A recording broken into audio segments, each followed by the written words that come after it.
There we go. Good evening, everyone. Welcome to the town of Waukesha. Tonight is December 12th, 2019, 6:30 p.m., and this is the start of the meeting of the Joint Plan Commission and Town Board of the town of Waukesha. We'll begin the meeting with the Pledge of Allegiance. If you'd rise and join me, please. I pledge allegiance to the flag of the United States of America and to the republic for which it stands, one nation, under God, indivisible, with liberty and justice for all.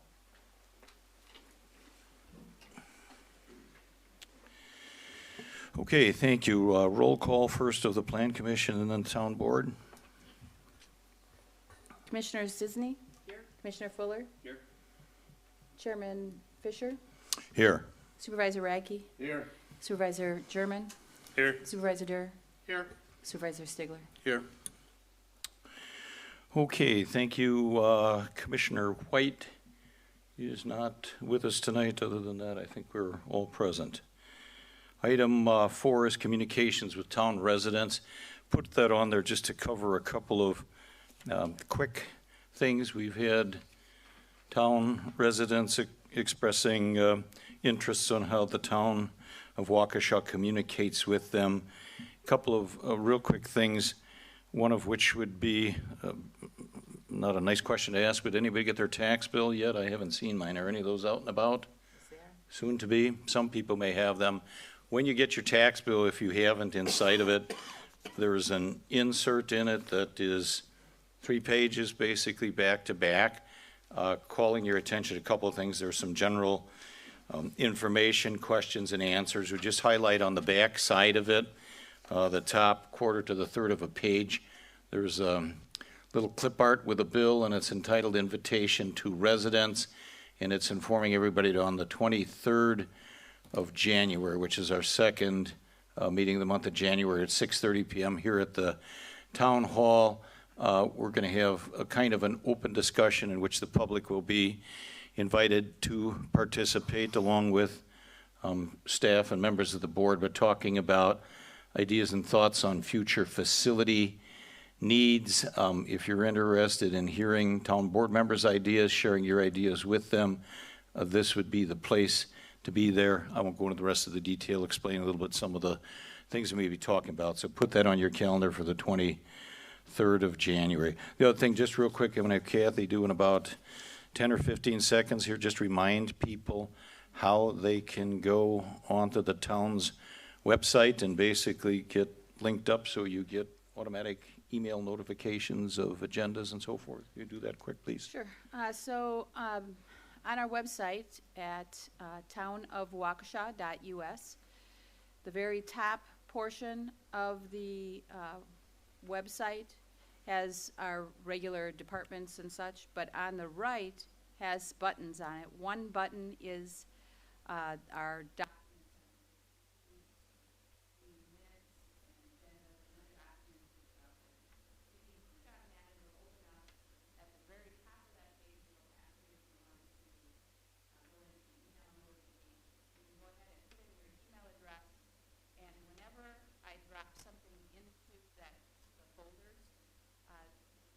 you will automatically get an email sent to you saying that you access the agenda, a new business page has been added. So you can click on the link and go right to the website. Okay, thank you. We have a lengthy agenda tonight for this joint meeting. We've got some 31 items of business.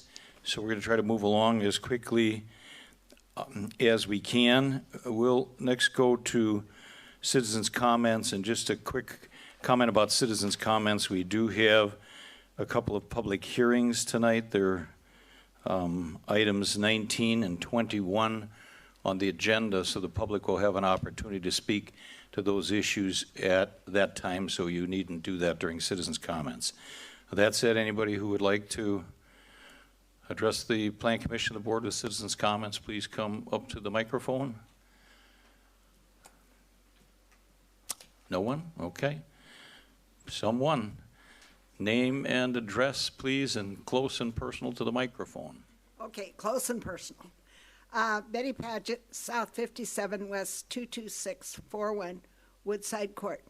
Where do we stand on establishing our town boundaries? That was supposedly on the meeting before, and then it was postponed, and now we're reading in the paper about different things, and I kind of would like to know where we stand. I'm not sure I understand the question, which might be more about me than anybody else. No, it isn't. It is like, I know that we have, from town board meetings, I know that we have sent letters out and had meetings with our neighbors about the boundaries. Neighboring communities, neighboring Communities. municipalities, yes. Right, about our boundaries. But nowhere since then have we heard anything about it. Like, how is it going? Do we Okay. have anything in place? I Okay. read in the paper that Brookfield was voting last night. That's the most I know. Okay, if you look downstream on the agenda, and this is kind of advertisement for coming attractions, we will be discussing those under item 24. That's going to get a bit into the evening, but we will be discussing and may take action on all three of those cooperative boundary agreements with the town of Brookfield, the town of Mugwanago, and the town of Vernon. So that's a forthcoming attraction, okay? So it's not going to be postponed. We're kind of going to do it tonight. Well, it's on the agenda, okay? It's been on the agenda, though. and I it's understand. been postponed. It's on the agenda for discussion and possible action. Okay, thank you. Anyone else? Sandy Hom, West 230, South 3827, Milky Way Road. I have two items I wanted to mention this evening. They're not on the agenda. One is I've sent you all an email with images. I'm sorry, I guess I must have sent it twice, but it's got images of some flooding going on Moyer Way, and I'm hoping someone can get back to me on that.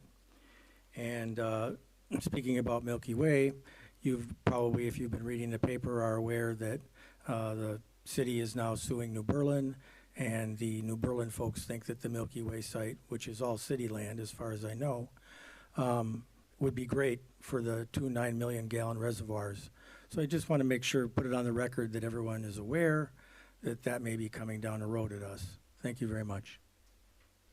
And thank you. Who else would like to speak? Okay, then we will move on from there to item 6, minutes of the meeting of October 10th, 2019. That was a joint meeting, I believe, of the Plan Commission and Town Board, so that's a discussion on the minutes, any additions, corrections, modifications of the minutes, and then possible action by the Plan Commission or the Town Board.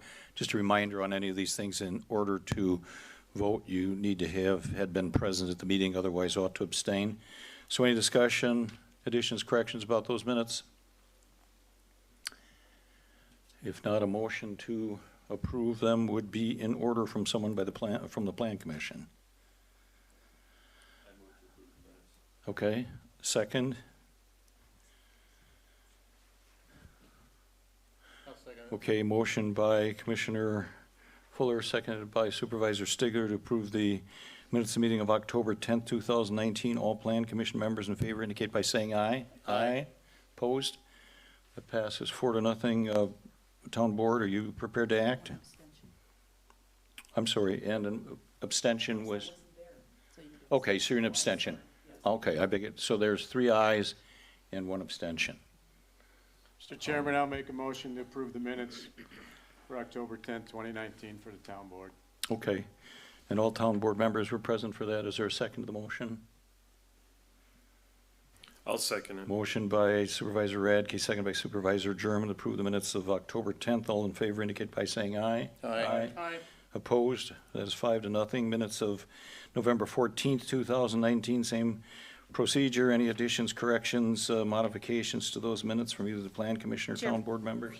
Chairman, Yep. we have a correction. I had marked Commissioner Cisney absent. She is present, so I'd like to ask for an amendment to the minutes. Okay, I will move to make the amendment that the administrator has indicated to us. There's a second to that, to make that correction. I'll second it. All Plan Commission members in favor of the amendment, indicate by saying aye. Aye. Opposed? All right, that passes 4-0. Same thing, Plan Commission on the amendment. Is there a motion in favor of the amendment? I'll make that motion. Is there a second for the town board? I'll second it. Oh, Second for the board, town sorry. board? I'll second it. Okay, Chairman Fisher, Supervisor Stigler, to approve the amendment, the minutes of November 14th. All in favor indicate by saying aye. Aye. Amendment passes. Right now, action by the Plan Commission to approve the amendments, approve the minutes themselves. Is there a motion from the Plan Commission? As amended, correct? I'll make that motion. Is there a second? I second it. Okay, I made the motion, seconded by Commissioner Sisney. Approve the minutes of November 14th. All Plan Commission members indicate by saying aye. Aye. Opposed? That passes 4-0. Town Board. I'll make a motion to approve the minutes for November 14, 2019. All right, is there a second? I'll second it. All right, Supervisors Radke and German for the motion and a second to approve the minutes of November 14th. All in favor indicate by saying aye. Aye. Opposed? It passes 5-0. Item 8, minutes of November 26, 2019. This was only a meeting of the Plan Commission, so discussion by the Plan Commission and then possible action. Any amendments, changes, modifications, the minutes of the meeting of November 26th, 2019, Plan Commissioners? I would move to approve. Okay, is there a second? I'll second. Supervisor Stigler, Commissioner Fuller on the motion, and second to approve the minutes of Plan Commission meeting of November 26th. All in favor indicate by saying aye. Aye. Aye. Passes 4-0. Item 9, open meeting law and compliance check. The agenda was posted and distributed to all news media requesting notification in accordance with the open meeting laws on and posted on or before Friday, December 6, 2018. Kathy, can you attest to the accuracy of that statement? Yes. Okay, thank you. Then to the agenda discussion and possible action. Number 10 is discussion and possible action on the site plan of operation request of Todd Novacek representing New Perspective Senior Living for a rental office located at S22W22660 Broadway, tax key WAKT 129997001. Before we go any further on that, we have to deal with a procedural concern here, and it would be simply that it's got kind of multiple phases to it. I believe Mr. Novacek is here tonight. He is indeed. Thank you. A couple of issues. He is here with a request, and the request is for consideration of actually occupying a suite in one of the office buildings that I have an interest in.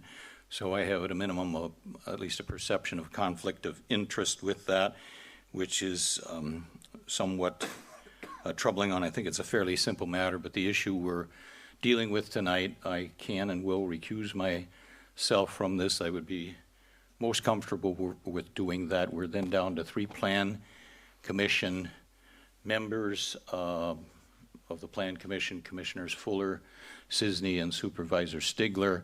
And our ordinance, as you might recall, we've been through that. We need 4 people to actually take formal action, and we have violated that in the past, the desire not to do that. So a couple of ways to go about it. We could have Mr. Novacek is here. He's all the way from Minneapolis, St. Paul. It seems to me we could have the discussion on some of that, the presentation discussion, and not act upon it. I can recuse myself and step aside. This could come back for a vote on the 9th of January, I think, is our next meeting, so it could be tabled for action till then, if that's the pleasure of the group, or we could simply table it at this point in time and pick it up then and there. Just a quick aside on that, we do have downstream on the agenda, item 24A is the appointment of Kathy Piala to fill one of the 2 open slots on the Plan Commission. I thought an alternative might be if she were here tonight, we could deal with that agenda item out of order, but she is out of town, so that's not possible. So the pleasure of the group, looking for direction. Well, I would ask how this is a differentiation from when you didn't recuse yourself when we were discussing pending litigation for the same property? Well, this is a separate issue, I guess. I mean, if you're comfortable with it, I will simply recuse myself, and you can decide whether you want to at least have the presentation made or not, but my But preference I'm trying to would be understand the recuse myself. difference between the time where you didn't recuse yourself and now the time where you're going to recuse yourself. When the town board was discussing pending litigation for the same property, you didn't find it necessary to recuse yourself. Why now? I agree. All right, then we'll continue. So let's proceed. You want to make the presentation, Sean? So now you're not going to recuse yourself. Is that what I understand? Unless somebody would like me to, I will. Your pleasure. I think that's. It's I your think that's your pleasure. decision to make as to whether you have a conflict All of right, interest. I will recuse myself. And again, you can decide then at this point in time. I think what happens with it is the meeting at this point in time proceeds with the person who has the most seniority on the plan commission, and you can decide then to table the matter, whatever you choose to do. So I will recuse myself. I think probably Supervisor Stigler, it's probably yours to pick it up then on behalf of the plan commission. Okay, I'd like to hear the testimony of our applicant. I believe, coming from Minneapolis, he deserves the time to be spent and give his presentation at this point. So come on up. So, Mr. Chairman, you're going to retain your chair while this discussion goes on? Tell you what, if it'll make you comfortable, I'll go sit over there. I'll sit in the audience, okay? I would think that would Doesn't be bother appropriate me. if you're going to not participate in the discussion.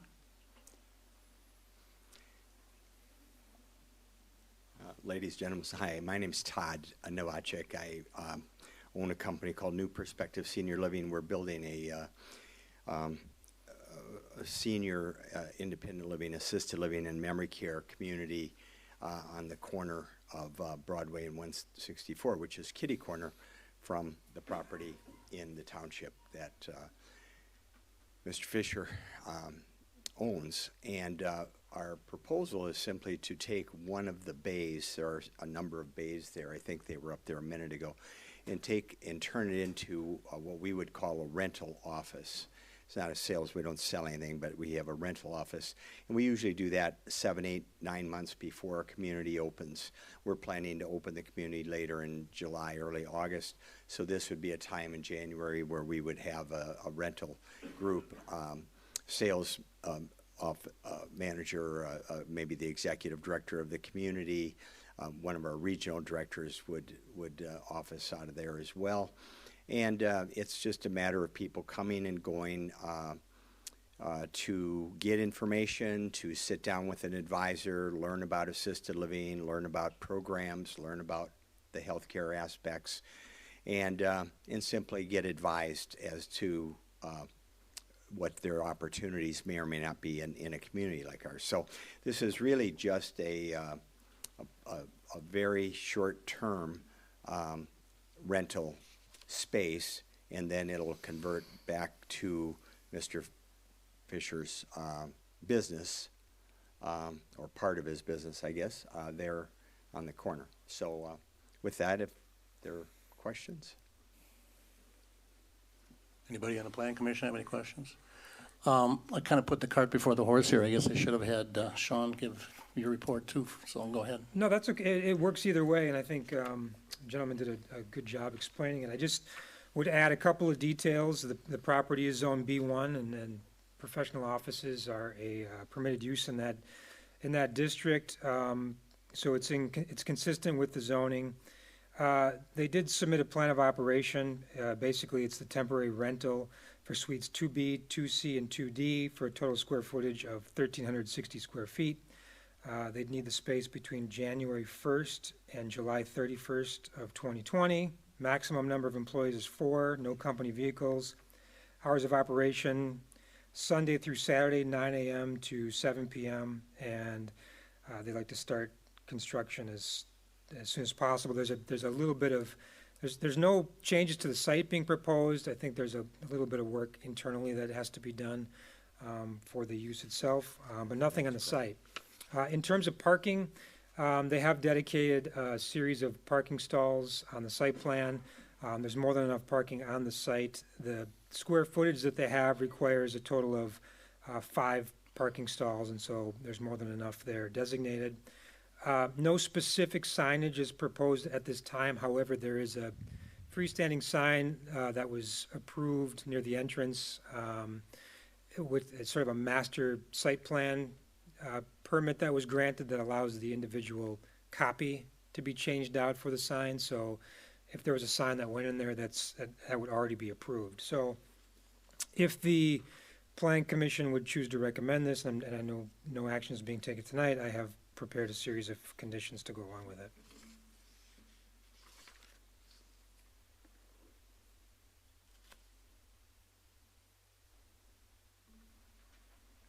Okay, does anybody have any questions from the Plan Commission? Everybody good? So I guess at this point, it would be.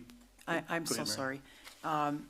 My only question is this: the purpose of Mr. Novacek being here is that he wants to get approval to rent property so that he can use those offices in order to be able to rent out. That's correct. That's it? Okay. That's correct, yeah. Thank you very much. Yeah, there's 140 apartments, you know, that will be rented sometime over the next couple of years, after we get open. Takes time, Yes. but starting now gives us a little bit of a leapfrog, you know, to get going when we do open, let's say around the beginning of August. Thank you. Anybody got anything else? Sean? Mr. Chairman, we usually at this point would at least advise the petitioner that you're here, you made your presentation, the planner's made his presentation. They did it as a courtesy so that you wouldn't necessarily have to come back. Right. But I can't guarantee that some of the other plan commissioners who aren't here, who might be here next time. Sure. So you're not absolutely waived. You always take a risk if you don't have a representative or yourself can't be here. We have to tell you that officially. These individuals are given this opportunity to ask their questions. Do any of you see any reason of the three of you to have him come back next month? Yeah. So it's only a risk of whether the other members would want something. Yeah, and we had talked about this earlier, and I'm willing to make sure, whether it's me or somebody else from our organization would be here if necessary. I think it's January 9, and if it's not necessary, great. We Like I just said. never know if Sure. it's necessary. Appreciate it. These three individuals have indicated, and of course the fourth will probably recuse himself, that they don't have a need for you to be here, but I can't speak for the people who aren't here, so you always take a risk. If you have someone local that could come just to answer questions, they won't be asked to remake the presentation. You can assure the person who comes that they won't be, but if there are questions, they at least, or a discussion, they would at least hear it. Yes, we would. Yeah, but I just wanted to make that clear. They always call and say, do we have to be here? And we all sort of shrug our shoulders and go, I don't know, we can't speak for the people who aren't here, and I just wanted to make that clear. Thank you, though. I love the drive over here, and I love Wisconsin, so my youngest son and But it his is family January. well, my youngest son and his family live up in West Bend, so we're over here quite a bit to see the grandkids. So it's like family. So we don't mind if I could be here the 9th if that's necessary. So be it. If not, we'll have a representative here. So Okay, thank you. thank you. I think a motion in order is then to postpone to the January 9th meeting, is that correct? Yes. From the Plan Commission? Excuse me. I make a motion to postpone decision until the January meeting, Table it. or yeah. table it, Yes, sorry. That's right. Is there a second? I'll second. It's been moved and seconded to table this item until the January 9th Plan Commission meeting. All those in favor, say aye. Aye. Opposed?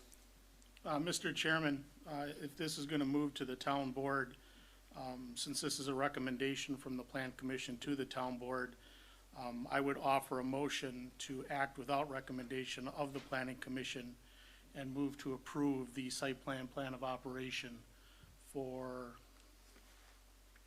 Mr. Novarchek? For Mr. Novarchek. I don't know what the code says. Yeah, I'm gonna check. Planner and I are both jumping on the code.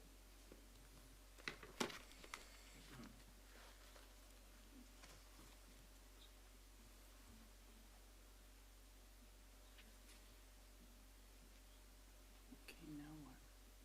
We have to check to see if that's a possibility under the law, because it's never come up. Okay, thank you. So so we're both pulling up our code. I don't know the answer off the top of my head, and the administrator asked me if I knew. I said no, maybe Sean knows, and when the supervisor made the motion, he grabbed his code book, so I assume he's checking just like I'm checking. Correct.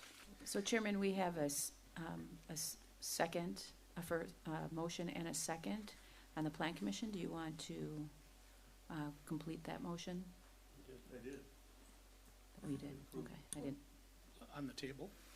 Well, the way it's written is different than most of the approvals are written. And for site plan of operation, it says that so you need to review this, and you can't build buildings or commence business without first obtaining the approval of the Town Plan Commission and Town Board. So this is not a recommendation to the town board, it's an approval?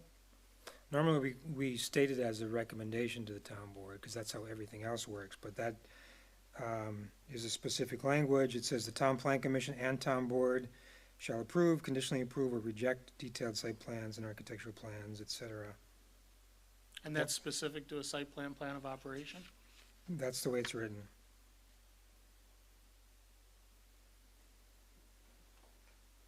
All right, then I'll withdraw my motion. Motion to table matter by the town board then? Yes, so moved. Is there a second? I'll second. Mr. Ziegler, would you call for the vote, please? All those in favor, say aye. Aye. All opposed? Carries. Motion to table, thank you, sir. And, you heard what we said, you know.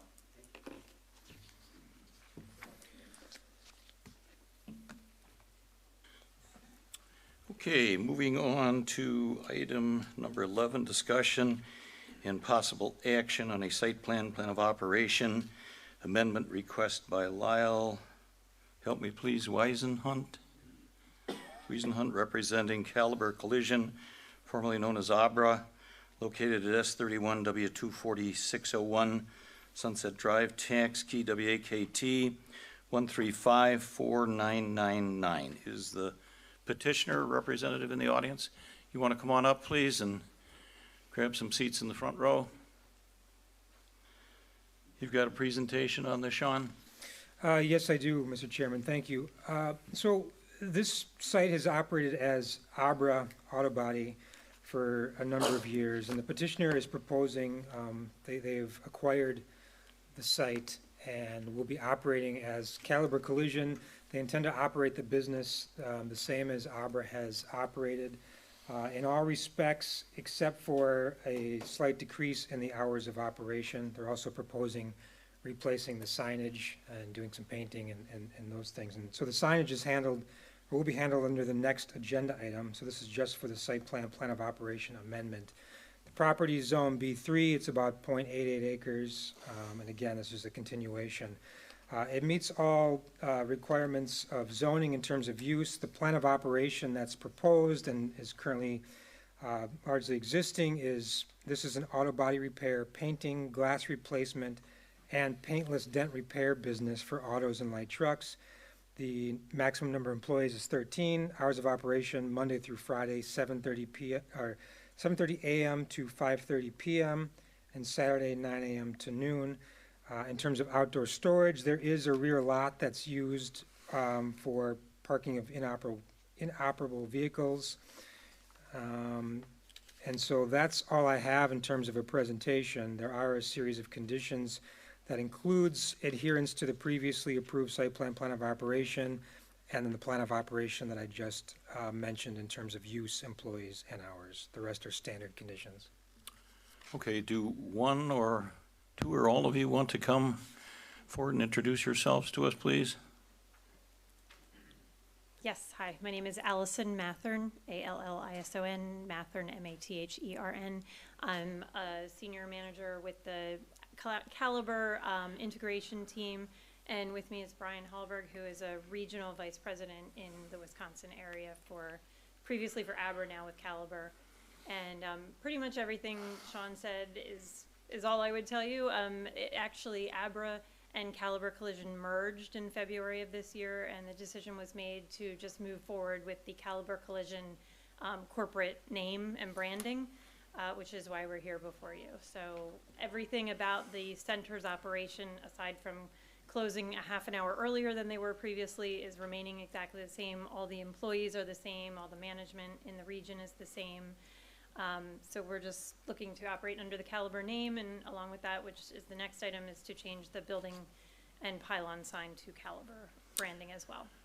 Okay, thank you. Any questions of the petitioners or of Planner Malarkey from the Plan Commission or the Town Board?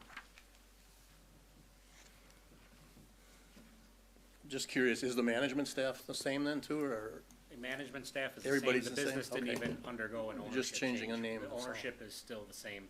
All It's right. just a name change. Thank you. So pretty straightforward then, I guess, for the Plan Commission. If there aren't any further questions, this would be an approval by the Plan Commission, is that correct? We've kind of been doing that wrong forever? Well, I'm not sure, I guess that's something we can discuss. The way that the language is written is technically, that's true. The Plan Commission approves and the board approves. That's unusual. You don't really see that for much of any approval processes. And so we've done it just like every other approval in the town, is Plan Commission recommends and the board approves. But technically, that's what it says. So So Attorney Macy, where are we at? That's the provision of the code, this would be a motion to approve. Okay. Is there a motion from the Plan Commission for approval? I would move to approve the plan of operation, site plan of operation for Caliber Okay. Collision. Is there a second? I'll second. All right, a motion by Supervisor Stigler, seconded by Commissioner Fuller to approve the site plan and plan of operation for Caliber Collision, formerly known as Abra. Everybody on the Plan Commission, if you understand the motion, all in favor indicate by saying aye. Aye. Opposed? Passes 4-0. Town Board, are you prepared to act? Mr. Chairman, I'll make a motion that we approve, at the Plan Commission's recommendation, the site plan of operation for Caliber. Okay, it was approved by the Town Plan Commission, so this is a separate action, so the motion is to approve. Correct. Okay. But he could indicate, as the plan commission approved, I also move to approve, so that the He time. could indeed. I think that's his motion, right? It is. All right, is there a I'll second second? it. All right, so the motion by Supervisor Radke, second by Supervisor Stigler for approval. All in favor indicate by saying aye. Aye. Opposed? All right, that passes 5-0. Then the next related item is the signage. Sean, are you going to take that? Or I'll read it in its discussion. And possible action on the sign request for Lyle. Help me pronounce it. Is it Weisenhut? Lee, it's just Lee? Lee. Yes. I'm sorry. Okay. Representing She's not Caliber here, so- Collision, formerly known as Arbor, located tell her. S31, W24601 Sunset Drive, tax key WAKT 1354999, with my apologies. Go. So there's two signs on the property. There's a freestanding sign out near Sunset, and there's a wall sign on the face of the building. They're replacing the copy on the freestanding sign, which is the next page here, and painting it, the sign itself black. They're replacing entirely the existing wall sign with these individual letters that'll be put out front. The existing sign along the freestanding sign out front along Sunset is 56 square feet per side of copy. The proposed wall sign dimension is 70 square feet of copy. Both of these meet the requirements of the zoning. The signs will be internally illuminated. We do have standards for internal illumination that are part of the conditions of approval. And I have listed a series of 6 conditions for compliance with our standards if the Plan Commission, if the Town Board chooses to approve. This is a board-only item.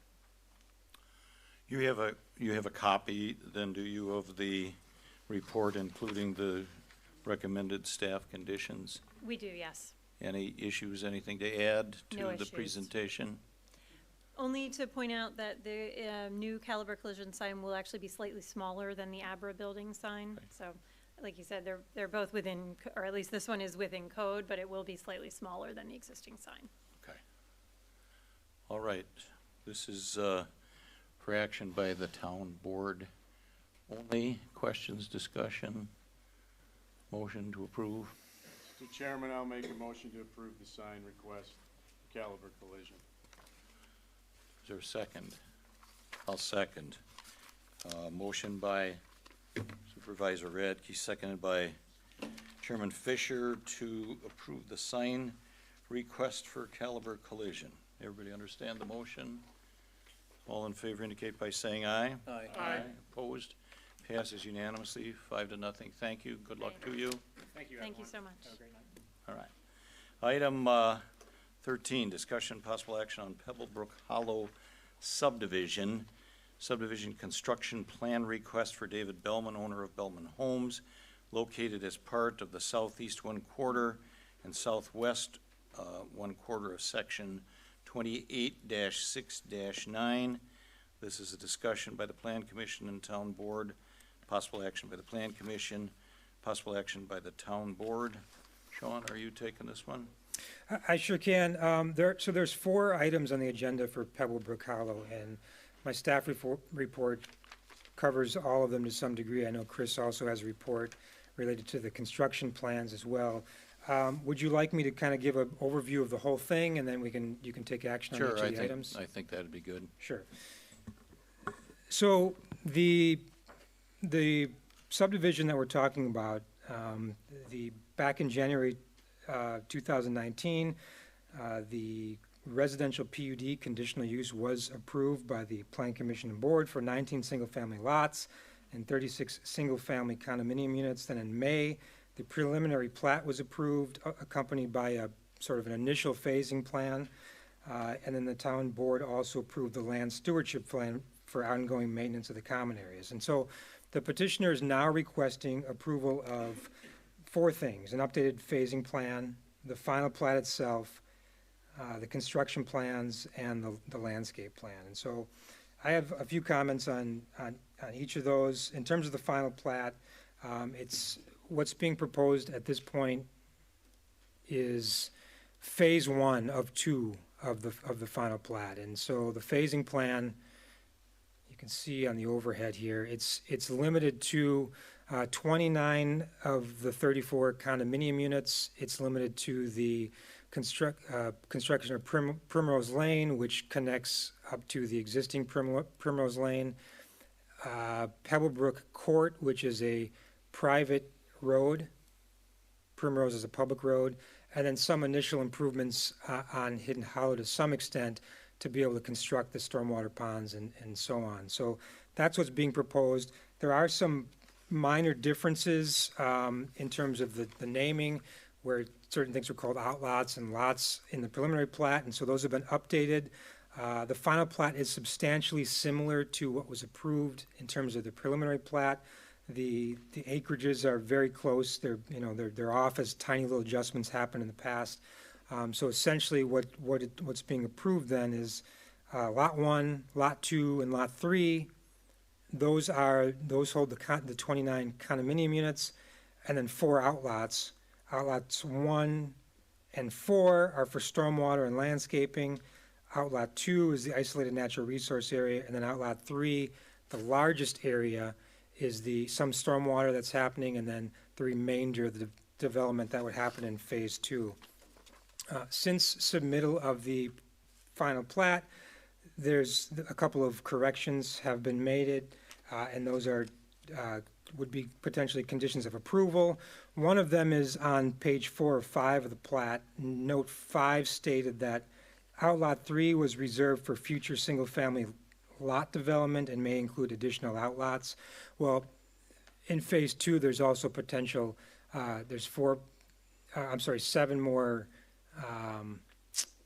condominium units that are potential there. So that note needs to be adjusted to make note that future condo lots may also be as part of phase 2. There was also a note in terms of the wetlands primary environmental corridor related to unit 34. That was a carryover from the conceptual plan when the units were numbered differently, and so that should be updated with the appropriate referenced area in terms of the septic systems allowed in the wetland provisions. So those should be conditions of approval if approved. And then finally, my last comment on the final plat is that a note should be added that references the land stewardship plan that would be recorded in regard to the outlots themselves, so that there's a tie between the plat and the land stewardship plan. It should also be noted that the land stewardship plan, it's not recorded yet, it's been approved. The numbering needs to be updated in the land stewardship plan to match the new final plat lot and outlot scheme as well. So there's also a landscape plan that is that was submitted as part of this. That was a requirement of the preliminary plat. That was a requirement of the conditional use permit. There's landscaping that's proposed on along Oakdale Drive, sort of the frontage along Oakdale Drive on outlots 1 and 4. Fairly substantial landscaping, and then also in the median, the entrance median as you enter. This is a combination of deciduous trees, evergreen trees, and then shrubs and ground cover grasses. There's also a subdivision sign that's being proposed as part of the entranceway.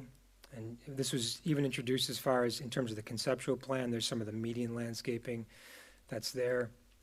Here's the monument subdivision sign. We don't have a specific process in the town of Waukesha to approve subdivision signs on their own. So it's being approved as part of the, or being put forward for approval as part of the final plat here and the landscape plan as well. So this would be approved by both the Plan Commission and the board, potentially as part of the landscape plan. So the Plan Commission should determine, and the board, if the landscape plan and signage is appropriate for the subdivision. And just sort of a note here, it's not being proposed tonight, but the development agreement, condominium documents, letter of credit, that's all being worked on. That's going to be submitted for approval by the board at a later date. So that's all I have for an overview.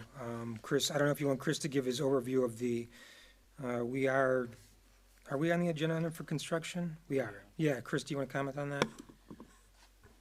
Yeah, I have 2 reports, one for the construction plans and one for the plat. I'll kind of go through my construction plan review letter. There are 8 items on it. It's dated November 20th, should be in your packets. Of note, there are 3 comments I kind of wanted to touch base on. The first one is number 1, and due to the steep slopes on Primrose Lane, I'm asking that they extend curb and gutter on the street in a couple of locations. The second comment I wanted to bring forward, just to make sure everybody is aware, was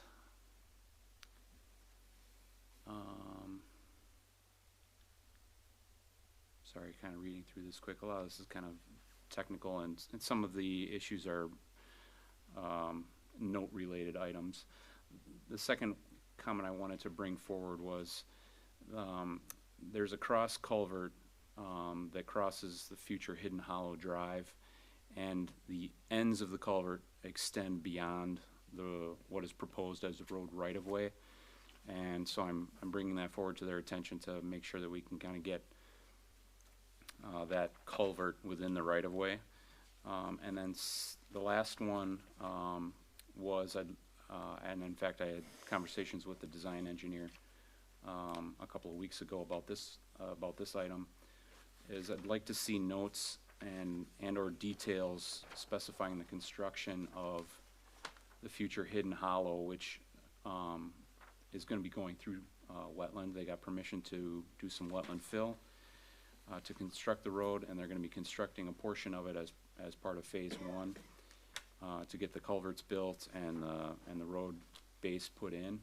And I want to make sure that that road base is stable and doesn't sink forever in the wetlands that are being filled. So I'd like to see some more information there. With respect to my final plat letter, again, a letter dated November 22nd containing 7 items should be in your packet. There too, a few items to bring forward. Soil boring tests aren't shown. Some notation issues for the most part. Different leader issues and some labeling. But for the most part, the final plat is looking in good shape. And we would recommend that if the town moves to approve the final plat, that be contingent upon obtaining stormwater management approval from the county and also Planner Malarkey's staff review. And I think that's it for me. Okay, Mr. Bellman, you want to step up? Do you have anything to add to the presentations? No, I think the town engineer and the town planner have summarized this very well. I want to compliment them for their hard work on this. I know there's a lot of detail involved, and we had a staff meeting prior to kind of tie up a lot of the issues. I do want to mention that we have made a few adjustments based on the comments. I believe my engineer did submit updated plans to the FTP site addressing those items. I know the curb and gutter for sure was addressed. And I know that the Hidden Hollow Road, which you had referenced, is the plan would be that would be built, other than the top course, basically, it would be built and inspected by the town. So that will all be done, per your requirements. And then we have obtained, basically approval with the Land Resource Division. We've also made some slight tweaks to the road right-of-way per the county DPW. So we have obtained approval from Public Works. So these are just the minor revisions after they've had their comments. We have a pricing and everything through Waukesha Land Conservancy. So that's all kind of in the works as well. And so basically, at our last staff meeting, we discussed splitting up the submittal into two submittals just because there's so much that's involved with this. So that's why we're doing the plat and some of those items now, and then we'll be coming back and doing the association documents and the deed restrictions and all that at a subsequent meeting, assuming the final plat meets your approvals. And then the other just thing of note is, we through the design process, we adjusted the phasing a little bit. Nothing major, but based on the design of the subdivision, how the stormwater works, and in working with Leif at Waukesha County, this was the best way to kind of divide it that made the most sense so that we can incorporate all the stormwater and meet all the county requirements as well. Okay, Attorney Macy has a question, I believe. Well, yeah, and you started to touch on it. For the plan commissioner and the board members, he's indicated that they've divided up into approval. Their staff has correctly stated that they did all the preliminary stuff. They got their conditional use, they got their approvals, and they got their preliminary plat. The final plat is in substantial conformity. The big new item really tonight is the phasing that you started to touch on. And I'd like you just to explain how you in part decided, you talked about stormwater and it had to be based on stormwater, but the roads were a very significant portion of the phasing plan, and really that's the only thing new for you tonight is the phasing plan is best, everything else should at least, if you were on the plan commission, it's already been approved, this is the final step. The landscape plan as well. That's okay. Okay, well, thank you for that. But the big policy issue, unless you're going to talk about trees, right, is you have to understand the phasing plan because that's where people might have questions as we go along. So could you just detail your roads in particular? I say this because at our staff meeting, it was very clear that the petitioner and his staff spent a lot of time deciding how to proceed step by step with the subdivision and how long each phase might take. Correct. That would be important for them to Sure. know too. Okay. Oh, thank you. Oh, there you go. Okay. Okay, so just one quick note as well. At the entrance monument, the sign was shifted back a little bit, and the reason for that was because it was originally in the vision triangle, so that's why it was adjusted. You probably wouldn't even have picked that up if I want to mention it, but just want to make you aware of that. As far as the phasing, our original plan was to do 3 phases, but after we started looking at the engineering and the stormwater, that really didn't make sense. So we decided to do a little bit larger phase. And so the other big, decision that was made is we wanted to make sure that we had that connection, so there was another way to access the site. So we have that done. And then as far as why we're starting this section of road but not really completing it, is that we need to be able to have that open so that we can access and create our stormwater pond here for the county. So we needed to come in a little bit further, I think in a way that is actually an enhancement for the town, because I know the town was concerned that if something ever happened to the site or myself, and all of a sudden we just built this, would this ever get built? And so now we have at least a start to that road. We wouldn't want to put money into it if we weren't going to build it. So we are getting a start. Quite frankly, we could have added these units in as well, but we just decided that, we have nearly 30 units here. That's going to be plenty. It's more than probably what we need right away. So this made sense to kind of break it here. And then the next phase would then encompass all of this land here, and then we would just tie in the last few condominium units and then all the single family over here. And this would all be a little slower, because I think we have we may have a couple of new members. So what's the second phase? So the second phase basically is it kind of splits through Hidden Hollow here, and it runs all this section over here. So it's Hidden Hollow and Sage Road going north to south there.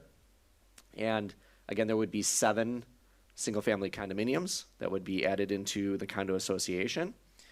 And with condos, when you add a condominium into an association, you record it into the association. So those would just get added into that same association. And then there's a blanket association for the whole development, because everybody enjoys and everybody contributes to the open space in the site. And then this section here is all single-family homes. And we've done all the soil borings. We have all the the perk tests and everything, and that's all been done and ready to go. So the plan would be that phase 1 is probably going to be roughly 3 to 4 years to build that all out, depending on the market conditions, of course. And then we would move on to phase 2, and I would like to get at least to halfway through phase 1 with home construction before I would entertain starting the second phase. Point out the public roads versus the private roads, please. Yes, sir. So the public roads are, I'm sorry. That's okay. I can't see as good as I used to. I'm sorry. Primrose Lane, and that would enter off of Oakdale Road, and then Hidden Hollow is also a public road, and then Sage Road is a public road.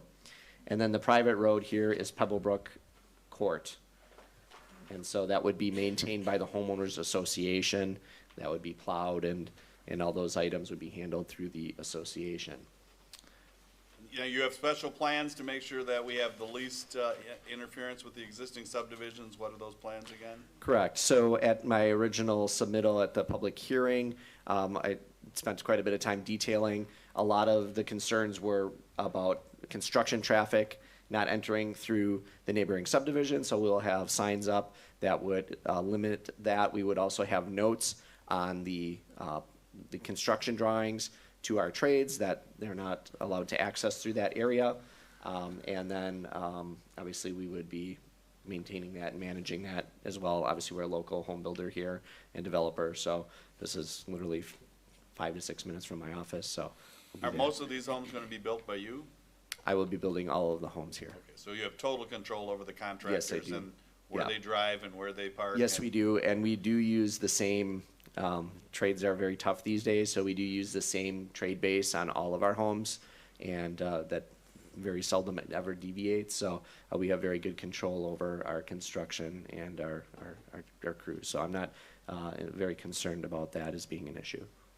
So I just wanted to point out to the commission and the board members that the phasing and, of course, as Sean's indicated, the landscaping are really the new things. The rest of this is all consistent. We didn't know exactly how many phases or how they were going to do it, and I just wanted to make sure you fully understood it. So thank you for your time. That's all. That's all I have, Mr. Chair. Okay, questions? Yes, Sean. I'd just like to make one additional comment. The way my staff report is written, there's, at the end, starting on page 3, there's motions for approval with conditions. The first one's the construction plans, the next is landscape plan, and the third is the final plat, phase one. I've actually lumped in the phasing plan with that one. I know there are two agenda items. This staff report was written before there was a separate fourth agenda item, so it's up to you, but it may be appropriate to take those two items at the same time and then do that. Question, then I had goes a little bit along the same line. Does it, I mean, right now on our agenda, items 13, 14, 15, and 16 are construction plans, landscape plan, final plat, and phasing plan. Does it make sense to take those in that order or sequence? Or does it make any difference? I don't know if it makes any difference. John, you have any thoughts about that? Does it make any difference to The key is, sequence? of course, the final plat and the phasing plan, and you said you've indicated those conditions are the same, so you're recommending The- those two go together? Did I miss which go together? No, I'm sorry, yes. The phasing plan is listed as a condition of approval in the final plat, as part of the final plat, so that's how it's handled. So we would combine those two, Mr. Chairman, and we would take those first, because the other two are, you know, sort of supplementary to the final plat and the phasing plan. They drive off of that. Okay, I get that. Question even before you go there to Mr. Bellman, you have copies of the staff reviews that were done by the planner and the engineer. You've seen the recommended Yes, sir. conditions and so forth. Any exceptions to take to any of those? No, I don't have any issues with any of the conditions that have been set forth. Okay. So then, if I'm understanding correctly, we want to take 15 and 16 together. Is that it? Final plat and the phasing? Correct. All right. So then I guess appropriate, and I'm going to even ask one other thing. The plan commission action, is this a recommendation or an approval? This is a recommendation. Okay. Okay, so Good then, question, though. well, there you go. We're going to pick it up. Okay, so further discussion. Let's focus then on 15 and 16. For a minute, we're going to take those together in a consolidated motion. Is there any further discussion on the final plat or the phasing plan? Yeah, I have a couple of questions. What is the intention to terminate the end of Hidden Hollow Good question. until you start phase two? So what we would do is, since this will not be a completed road, we are going to need to put up temporary barricades. So after we've completed our construction work, we are going to put temporary barricades, like concrete, I forgot what they call them, but they're a concrete. Yeah, Jersey barriers. Jersey barrier, okay. So we were planning on adding those to that section so that, you know, people don't drive down there.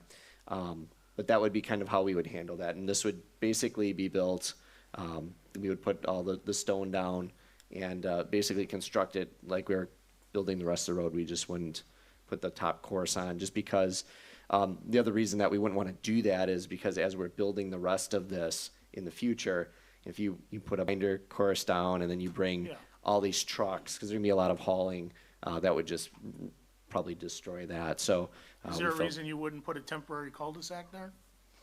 I know my engineers looked at that, but I'm not sure why the final decision was not to put a temporary cul-de-sac there. But I don't know. Yeah, I think the Jersey barriers at the intersection are probably more appropriate, just because then nobody's gonna drive down there to begin with. Yeah, and we do have that connection at the north. Correct. So you have that extra entrance, and obviously that can get you out to Glendale Road and Right. and so on and so forth. So I don't think that was necessary. And where was your culvert concern? A little bit further to the west, where you kind of see that long rectangular shape is in Hidden Hollow. Sure, yeah, thanks. Right in here, I think the plan is. So it wouldn't be until phase two? Yes, correct. Okay. For the and- crossover of the wetland? Right, I think the plan was that they were going to construct this to subgrade, right, to stone this basically. Put the Correct. culvert, there's two cross culverts that are gonna go in here. And I think the plan was to do that and do that right away, so that you have a wetland permit which has an expiration, and you don't Correct. wanna, Yeah, get that process started, and then Correct. get that working and functioning so that we're not impeding the flow or anything either. So Right. I think that probably enhances the stormwater site and the issues there, so. Yeah, and I think the curb and gutter of this is gonna get built, but just the stone, correct? Or no curb and gutter? I can't remember. I don't believe we were doing curb and gutter there, but I could be mistaken on Yeah, I that. think the catch basins are like right here, and then there's some storm sewer that dumps out and comes in here, and all that will get built because that will carry the drainage from this part of Primrose Lane. So that goes to my next question, and I don't mean to dominate, so if somebody else wants to jump in, by all means, but I would pose this to my fellow commissioners and board members. Anybody else concerned about the curb and gutter? I mean, when you walk away and this is all done, it's our problem in perpetuity. And we got limited curb and gutter in other places, and anybody else got concerns with it? I do have a question. I think so. With reference to the curb and gutter, is that just this area where the road is going to end for the moment? Is that where? On Primrose Lane, there was additional, per the town engineer, to add more curb and gutter. This slope is like 8%, and I think the slope coming down from the existing portion of Primrose is also really steep for a portion of it. And so the plan was to put in curb and gutter where it's really steep. The reason for that is water coming off the road onto the shoulder could undermine the shoulder, wash away the gravel. I understand the and reason, then- I just know who's responsible for it. Sure, That's all. okay. Correct. Again, with this development too, one of our previous developments, Cider Hills, has curb and gutter in the first, 3 or 4 lots coming in. So that actually worked out very well with that site, with the way the grades were and everything. So we've done that before and it's worked well. We also have, again, a homeowners association. Because it's a condominium, it's gonna be a little different than a single family, because there is gonna be association dues right away and maintenance and things that are included with that. So, But the curb and gutter becomes the town's responsibility. that's correct, you are correct. So I guess I would ask, what is the ability of the town to assess 25, 30 years from now when curb and gutter has to be replaced to specific landowners? I don't know all the logistics and the legalities of that. Mr. Chairman, would you like me to try to answer that? All communities, including towns, have the right to special assess. And so it's not something that, I have to be perfectly honest with you, many towns do, but towns do have the right to go back and special assess against the property owners if they were of a mind to do so. That's right, that's a state law, and Okay. you're allowed to do it. Because It's a policy there's all kinds decision. of areas around the town where I see things that I get really concerned about, where we got concrete and asphalt in the bottom of ditches, and we got curb and gutter for one community and not another, and it just, another issue that I'm not real thrilled about is the medians at the entranceways. I mean, we got one median down the road here that we're gonna end up taking responsibility for because there hasn't been anything identified as to who's responsible for the maintenance. Well, And you know what? They look fantastic this year. They're gonna look fantastic next year. 20 years, not so Well, much. again, going back to the association comments, being that this is has a condominium with an association in it, that is all part of their equal ownership. That is all tied into the association documents. Many years ago, when those types of things were created, a lot of times those were not legally, built into associations, and some of those things happened that would not happen in this site.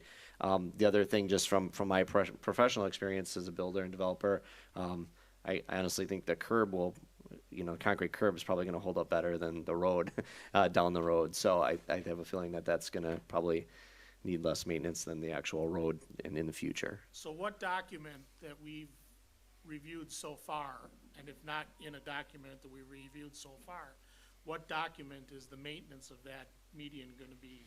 That will be in the association document for the condominium and for the overall subdivision, because again, all lots are going to be part of that association as well. So we have submitted those in the past, but we've again, just because the packet you would have gotten would have been probably about 3 inches thick, and we felt like that was well past that already.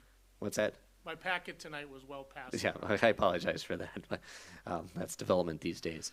But yeah, so we split that into 2 approvals, and that would all be encompassed. So if there is any other questions or issues with that, certainly let us know so we can include that in the next submittal. But we do have that all included and covered within the condominium association documents. Was the storm water pond also in that document? Who's responsible? Correct. For The that stormwater maintenance agreement would be submitted at a subsequent meeting, and that also addresses the maintenance of it. And then we also are working with Waukesha County Land Conservancy for the areas that aren't the stormwater ponds, but the open areas, and they're going to be actually, maintaining some of that undeveloped area, some of the wildlife and the trees and things like that. They're going to be, getting rid of the dead trees and doing some pruning and stuff like that. It's actually a really neat thing that they do because they bring in veterans and they help them. It's therapy for them and it's work for them as well. So it's a neat organization. So we're really proud to be able to partner up with them as well. And finally, just one more thing. Yeah, go. I'm concerned that phase 1 has nothing but condos in it. I understand that. I see grave potential here for 10 years from now. We have a condo development with no single-family homes. Well, I can tell you, I wish I could build those single-family homes right away too, because that's our bread and butter. That's what we do. So why isn't the single-family home strip in phase 1? Because it's very hard to get people all the way through an entire other subdivision. Going through Glendale Road, obviously it's gonna be a lot easier to direct people off of Oakdale Road. So we felt like, and then also having the entrance built there right away so people can see, with all the nice landscaping, everything we're gonna do, that's gonna be a very attractive draw into the subdivision. So that's why we did it that way. If I was independently wealthy, I'd do the whole thing at once, but we just can't do that these days and age. So that's why we're doing single family first. So but they are single family condominiums. These are gonna look just like houses and all that. That I'm very clear on. That. Okay. And a very big proponent of that style, so I understand that. So really, the roadblock to the single families being in phase 1 is the construction of Hidden Hollow all the way to get to Sage? We're not constructing the entire Hidden Hollow Road. So that's the roadblock to getting to. Yep, Yeah. correct. They would have come through the subdivision, which wouldn't have been palatable.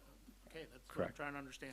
Yep, Okay. and then one other thing that we adjusted based on our discussions with the town was there was some concern that, we would bring Sage Road down and then just stop it and then walk away and never build Hidden Hollow. That is not our intention.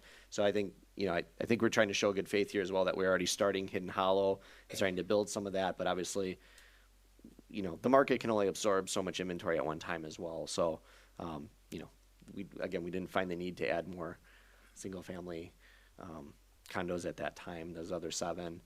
It is going to be an expensive road to build for 7 units, but it's a necessary road to access everything. And it's part of that whole phase. And we intend to, once we get far enough along on phase 1, we intend to build not only Hidden Hollow, but Sage Road all at the same time and then complete the site. And that'll be a cul-de-sac, permanent cul-de-sac at the end of Sage Road in phase 2?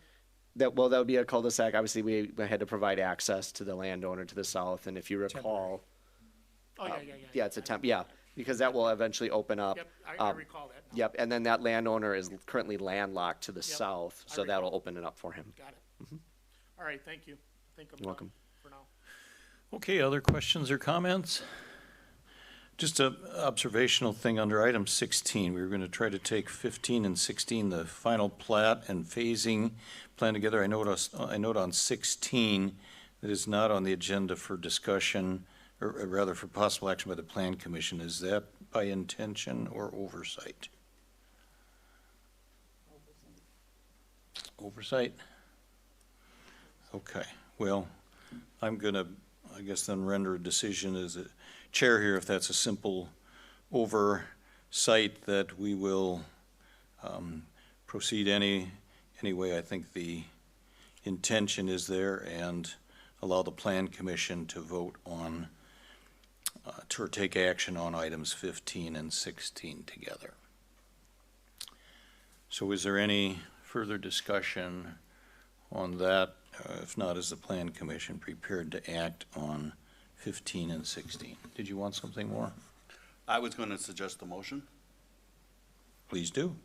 It's a motion by the Plan Commission to recommend approval of the final plat along with the phasing plan, subject to the conditions set forth in the town planner's report, as well as the recommended, and the town engineer's report, along with the recommended changes pointed out in this meeting tonight. Okay, who made that motion? I would make that motion. Okay, is there a second to the motion? I'll second it. Thank you, all right. Is the planner and engineer comfortable with the motion? Yes. All right, so the motion was by Commissioner Fuller, seconded by Commissioner Sisney. Does everyone on the Plan Commission understand the motion? Then we'll proceed to vote. All in favor indicate by saying aye. Aye. Opposed? That passes 4-0. So then to the town board with regard to that recommendation on the final plat and the phasing plan from the Plan Commission.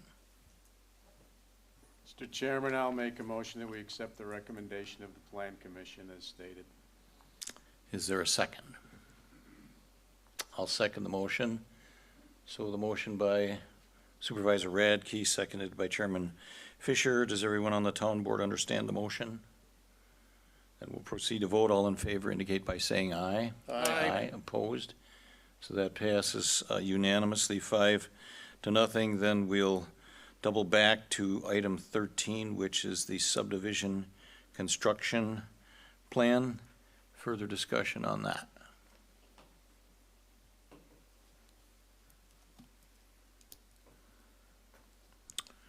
Okay, then for the Plan Commission, on that, the motion would be to recommend approval of the subdivision construction plan, incorporating the recommendations in the staff reports from the town planner and the town engineer, and I so move. Is there a second from the Plan Commission? I'll second it.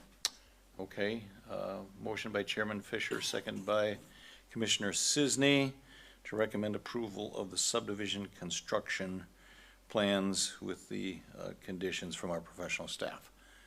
Everybody understand the motion? All in favor indicate by saying aye. Aye. Aye. Opposed? That passed unanimously 4-0. Town Board? I'll make a motion that to take the recommendation of the Plan Commission for approval of the subdivision construction plan request. Okay, is there a second? I'll second that. Okay, motion by Supervisor Radke, second by Supervisor Durr to accept the recommendation for approval of the subdivision plan, construction plan request from the Plan Commission. All in favor indicate by saying aye. Aye. Opposed? That passed unanimously 5-0. Finally, item 14, we're back to, which is further discussion and possible action on the landscape plan request. Any further discussion on that? Yes. My only comment is that the signage is part of the landscape plan, so the motion that I have in the staff report includes the landscape plan and accompanying signage. All right, let's go then to Thank you for your clarifying that, by the way. suggested motion, which you wrote up for us, did you? Why don't you read that language for us, The please? Town of Waukesha Plan Commission recommends to the Town of Waukesha Board approval of the Pebblebrook Hollow Landscape Plan and Subdivision Identification Signage for David Bellman. Okay, and who did we just hear make that motion? All right. What's that? You did? I will make that motion. All right, is there a second to Supervisor Stigler's motion? I'll second. Okay, so the motion by Supervisor Stigler, second by Commissioner Fuller. All Plan Commission members in favor indicate by saying aye. Aye. Opposed? That passed unanimously, and then on to the Town Board. All right, I'll make a motion to take the recommendation of the Plan Commission to approve the landscape plan request for David Bellman. Is there a second? I'll second it. Okay, Supervisor Radke and Supervisor Stigler on the Motion and the second to accept the recommendation for approval of the landscape plan. Our town board members, all in favor indicate by saying aye. Aye. Opposed? That passed unanimously. Thank you, Mr. Bellman. Thank I you. think Happy we're done holidays. for tonight. Appreciate it. Good luck to you. Thank you. Okay, item 17 then is a continuation of a public hearing with the Town of Waukesha Plan Commission and Town Board on Thursday. It's a continuation from Thursday, November 14th, 2019, for the purpose of hearing public comment on the Town of Waukesha Smart Growth Comprehensive Plan Amendment. Either Planner Malarkey or Attorney Macy, anybody want to refocus us on resuming that public hearing? You? Sure. Last time, and over the last few months, we've been looking at the comprehensive plan. And so there's been a number of text changes that we talked about last time. We looked at the map in terms of potential land use changes or future land use changes.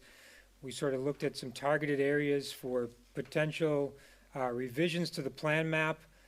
There was some discussion at the last meeting about the mixed-use category and whether it was appropriate in certain locations or not. The consensus at the time was, let's think about it, we'll come back and we'll reevaluate it.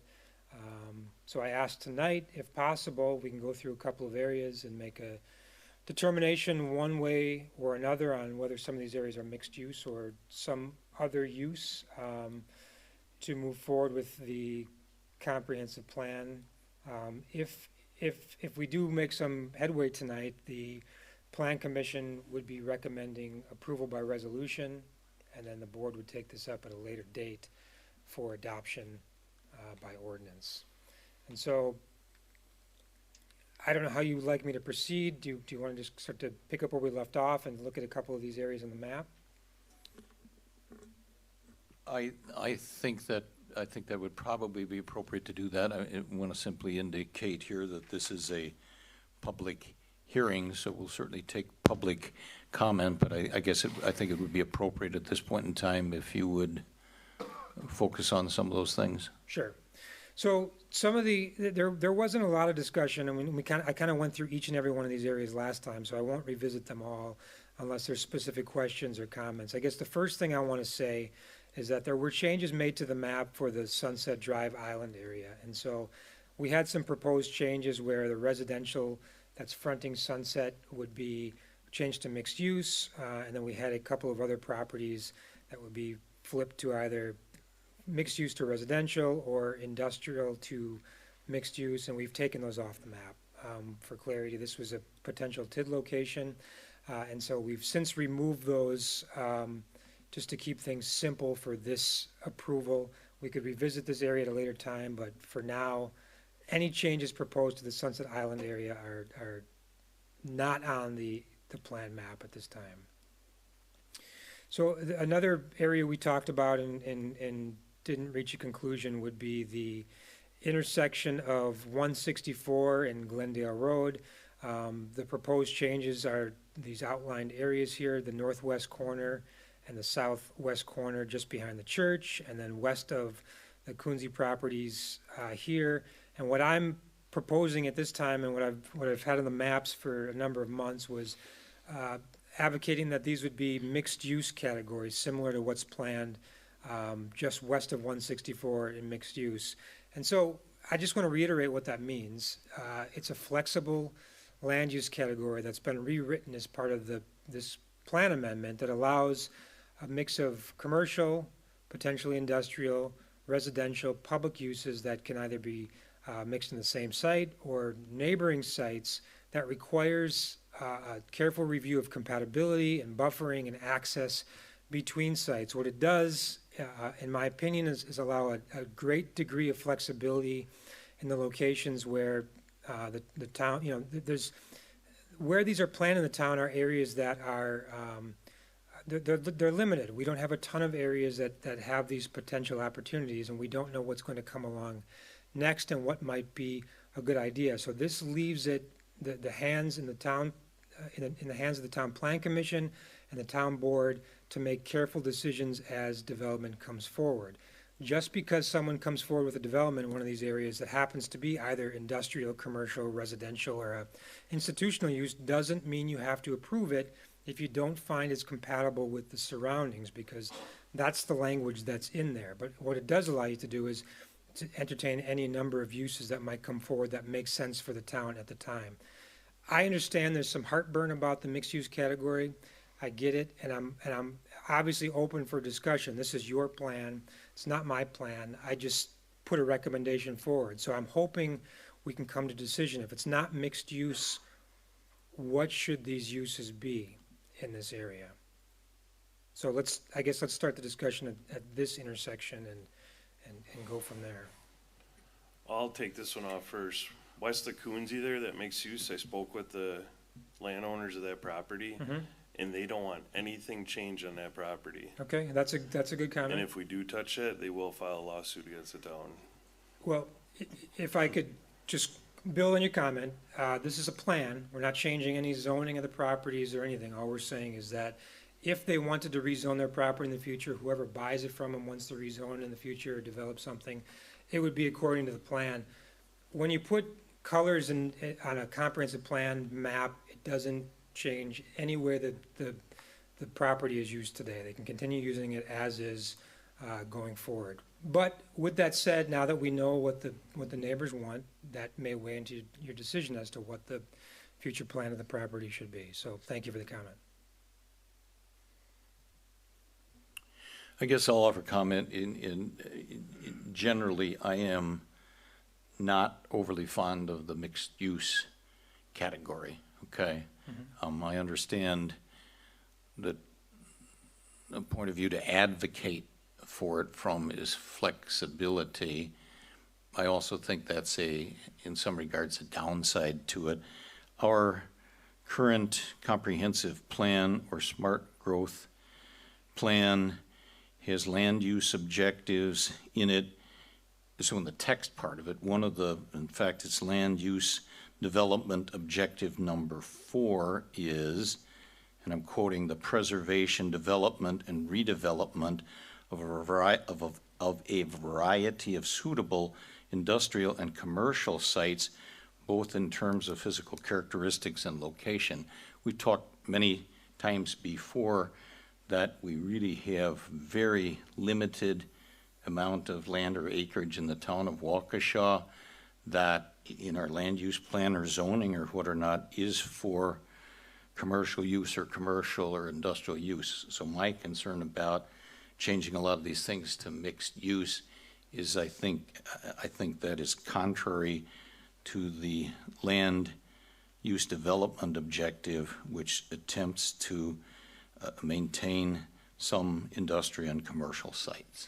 So that's my point. Certainly. Just to respond, if we label it one or the other, then only one or the other is allowed. And so mixed use allows that gray area in, development, commercial development, industrial development in the town is not that far off. Sometimes you can argue that they're almost one and the same depending on what's going on. So it's not usually intensive manufacturing, or it's not necessarily all retail. It's something in between those, and the line between commercial and industrial is sometimes blurred, and so the mixed-use category allows some degree of that. We could have a secondary mixed-use category that's just commercial and industrial, for instance, and that could be applied to some of these locations. May I ask a question? So mixed use covers a fairly wide perspective of businesses and or residential whatever? Right. Okay. And you spoke to people who are west of the Coonsey Animal Barn. Okay, wouldn't they get a little upset if there was going to be industrial between where they own their property and 164? Because I guess I'm asking the question, I live not far from here, but I don't live in a situation like that. So from my perspective as a homeowner, I wouldn't be happy with any industrial in that area. And that's just a personal opinion, but I understand that if the town of Waukesha doesn't own a ton of property, then they probably need to be able to add to their income base, if you will, and industrial is going to probably be better than residential. So my concern here is you have residents that are west of that, the lower mixed-use area, that don't want it to change. So is that where those people live? And I'm just trying to get some perspective here, because I'm new on this board, so I'd like to know, I mean, what has gone on with this before? Whenever I drive that area, it looks like field, and the church and Kunze Animal Barn. Correct. This is splitting their property up, and I don't know how much land you have there slated for mixed use. That's, I think that's about 10 acres. I think I mentioned last time, or the time before, that, and we're not following this, but the county has done a study for economic development and business parks and found that there's a lack of space for large business parks in Waukesha County. And so they looked at, throughout the county, potential locations based on proximity to transportation networks and large parcels and parcels that would maybe be not so incompatible with surrounding uses. And this was one of the locations, not only the part that I have as mixed use, but all that entire land all the way to the environmental corridor. I didn't think the town had an appetite for something like that. So what I'd shown was it basically pulled back to mirror what's on the south side of Glendale Road to kind of keep it more compact, and knowing that in the future, at some point, maybe when they're done farming or they sell it, there might be a bigger potential to further develop this northwest quadrant. So, again, going back to the point that Chairman Fisher made, we have limited areas for economic development, commercial development, industrial development, and so I understand that sentiment. I guess in my mind, the mixed-use category is more about commercial and industrial in terms of those two uses. I put residential in there because there might be some opportunity, might be senior housing that could be near commercial uses and those kind of things. So, again, I do believe it's about flexibility, but I understand the concerns. Thank you. My question is, I mean, you know how I feel about mixed uses. I feel the same way as the chairman does, but when you make mixed use, you're pretty much opening up the door to anything. If you allow it, well, sure. You're kind of saying, go ahead and do this if you lay it out as a mixed use. Say, if well, you keep it commercial, yeah. You're saying it's going to be That's commercial, right. correct? Absolutely right. Yeah. So now you're opening the door for something completely different, and I think our tax base needs the commercial areas. I mean, like Mary says, residents does not bring, it costs money to build houses. Sure. Industrial doesn't require all the services that residents do. So that corridor along 164 to me is very valuable as far as commercial development goes. And if we start making, I don't see the reason why we would want to make it a mixed use. Let's make it commercial and be done with it.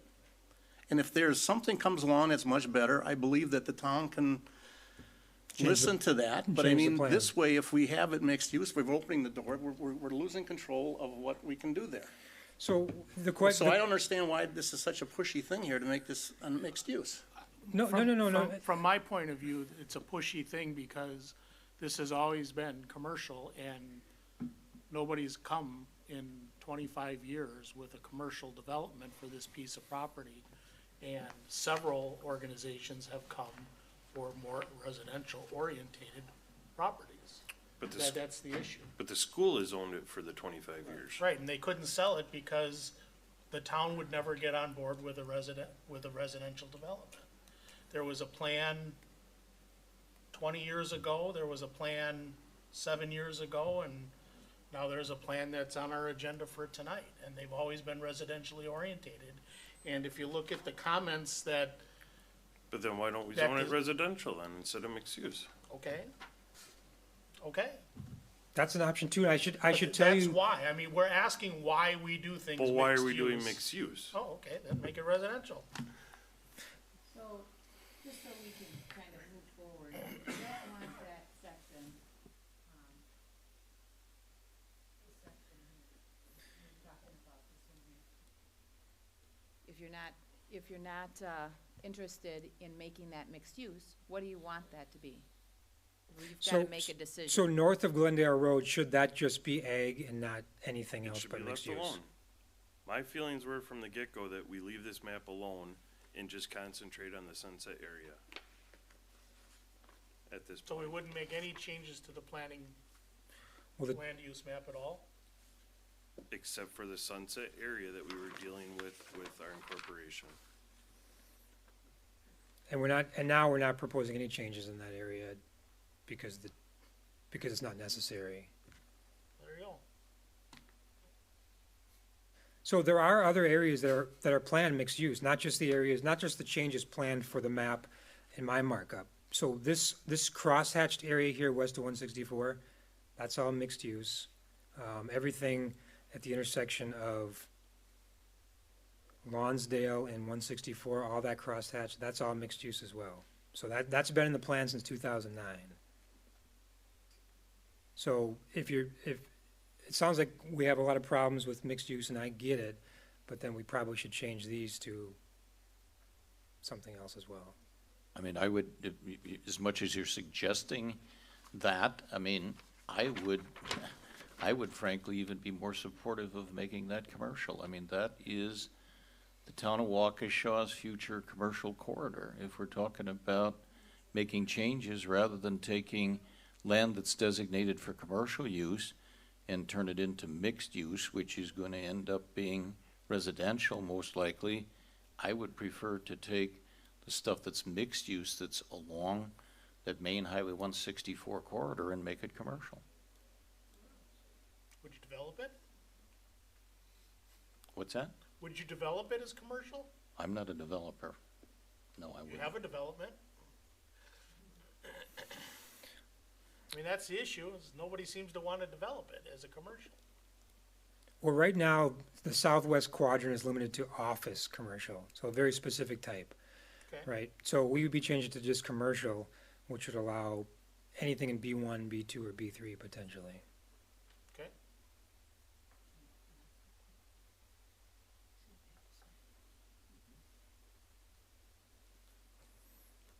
Comments from the public? You're most welcome. Thank you. Sandy Hom, West 230, South 3827, Milky Way Road. It's a public hearing, right? It is. Thank you. Well, I think you guys all know who I agree with and who I don't. Sean, I'm confused about the parcel in question and the parcel to the south, when at the previous session of the public hearing, Commissioner White expressed that he wanted to see that changed and left as it was. And you kind of nodded and went along and said that was, you'd certainly be listening to that. And yet we come back here now at the continuation and nothing's changed. Right. So I don't think you listened to Al White. When he asked for that change, everybody kind of nodded, or at least the majority seemed to nod. And yet that's what I think Commissioner and Supervisor Stigler's pointing. Why this push? I mean, Commissioner White made it real clear, and yet nothing has changed. And your notion that mixed use is better because then it can be whatever we want and we're flexible, then I don't know why every single parcel in the town isn't mixed use, because we can always decide and always say no or yes to whatever we want. That's the logical extension of what you're offering, and I don't think it's very logical. I think what you do is you have a written plan with text and you follow it. And if you want to make it residential, the parcel in question there, the lower misshaped one that isn't a true rectangle, then make it residential. But it's presently commercial. And unless you're changing it, I don't know why you'd make it mixed use. It really, I mean, I think Supervisor Doer is dead on with, it isn't mixed use so that it could be mixed use. It's mixed use so that it can be residential. That's the intent, because that's what follows up in the agenda tonight. I mean, it's the elephant in the room.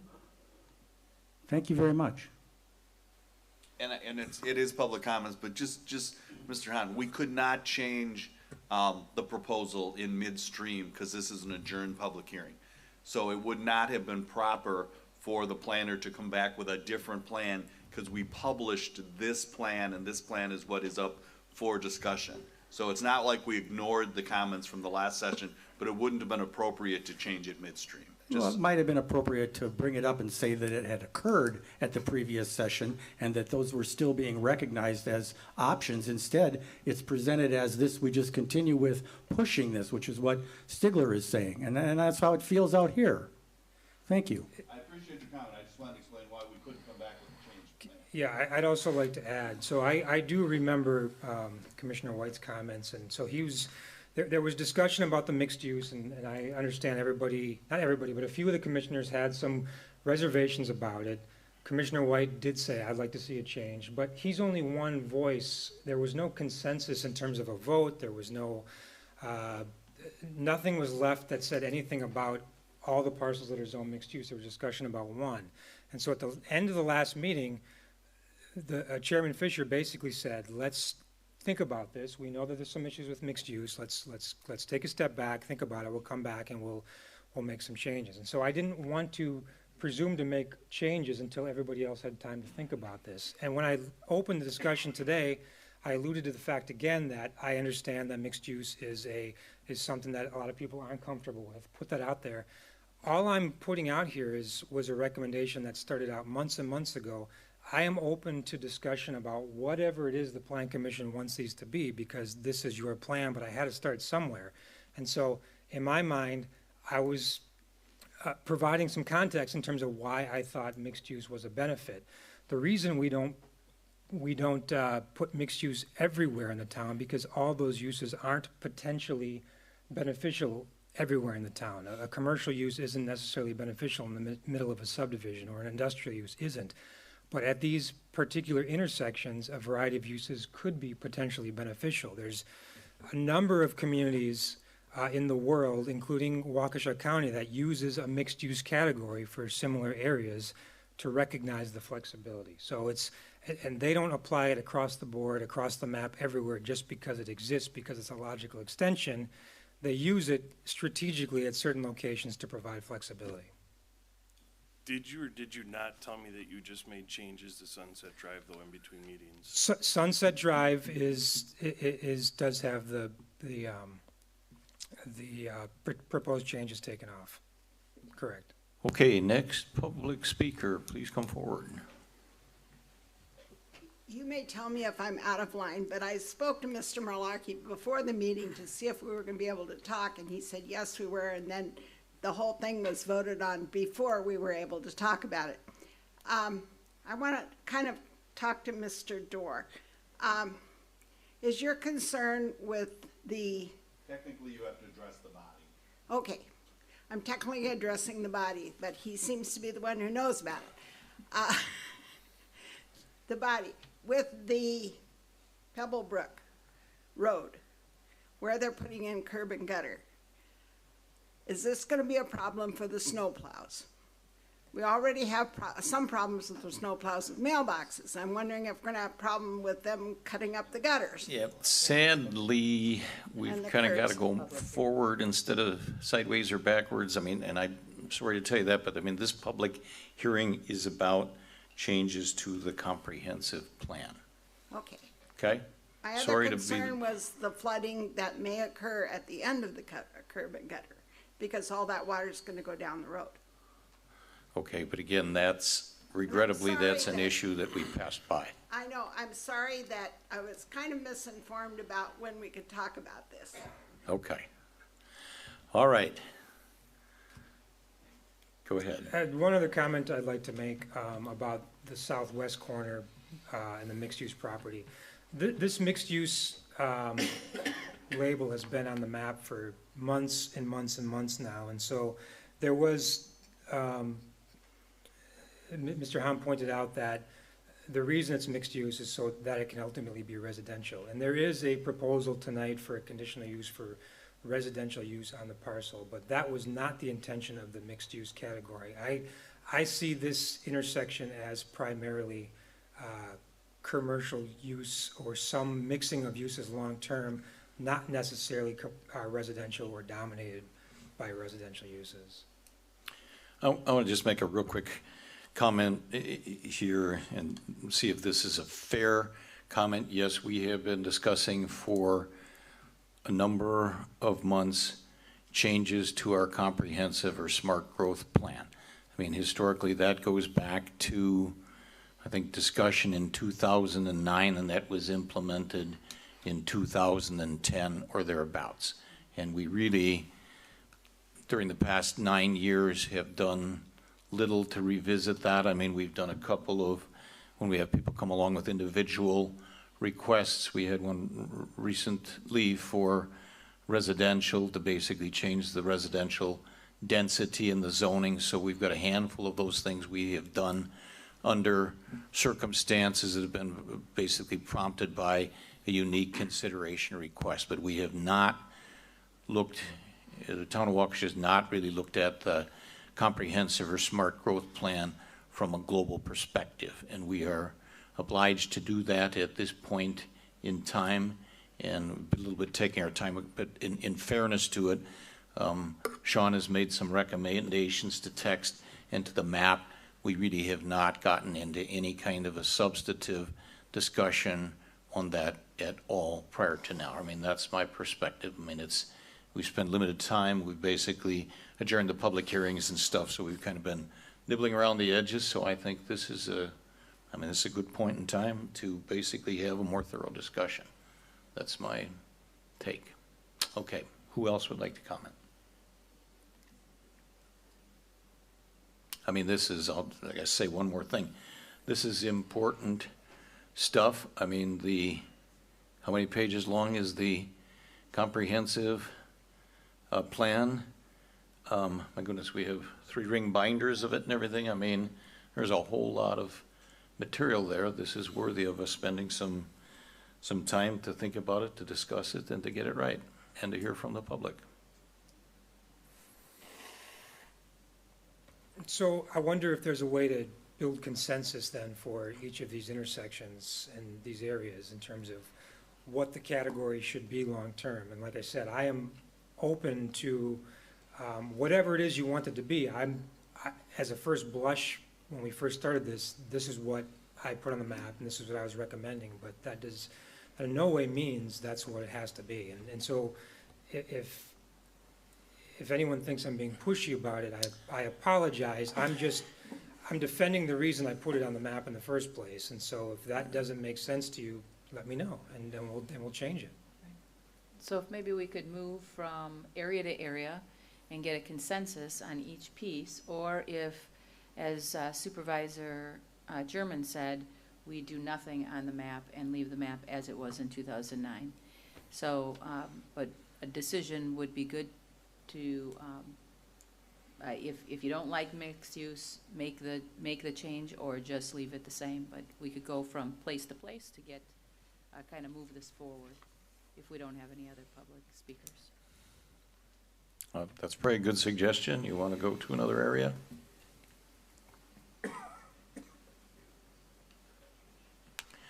One of the things, I'll let you chat in a minute, one of the things that is a little bit problematic here in a way, and I know we can verbalize it, but it's a little bit problematic to compare or contrast what it presently is versus what a recommendation is out there. That's a bit of a challenge tonight. Could you explain what you mean? Yeah, I mean, this is your recommendation or proposal. Where do we have the same image that shows what it is now? I mean, without verbalizing it. So the boundary and so the boundary signifies it's a change, right? So these two boundaries signify change. The initials mean it's mixed use. The color underneath it is the existing commercial office. The color underneath this is the existing agricultural. So that's how you see what it currently is today. Anything that doesn't have a boundary, I'm not proposing a change to the map. So this whole thing is currently planned for commercial office, meaning it can only be an office use. So that's really a dark red now, right? I mean, that's what the commercial is dark red? It's a pink. The legend is at the bottom of the map. And so, I don't know if you guys all have your maps or not, but commercial office is pink, commercial's red. I'm with you. And mixed use has the stripes through it. I got it. Okay. So does any other commissioner have interest in making it commercial, since everybody's talking about this being the commercial corridor? Or commissioners / board members? You mean to change from commercial office to Right. commercial? I mean, all you gotta do is open your eyes about where offices are, and they're not in the middle of the town of Waukesha. They're generally in downtown something, mostly downtown Milwaukee, downtown Chicago, downtown Minneapolis, downtown Madison, downtown Appleton. I have no problem leaving it commercial office. Well, my question And those- is, does anybody have any interest in making it commercial if this is gonna be designated, or is, the commercial corridor of the town of Waukesha? And I just answered your question from my perspective. Anybody else?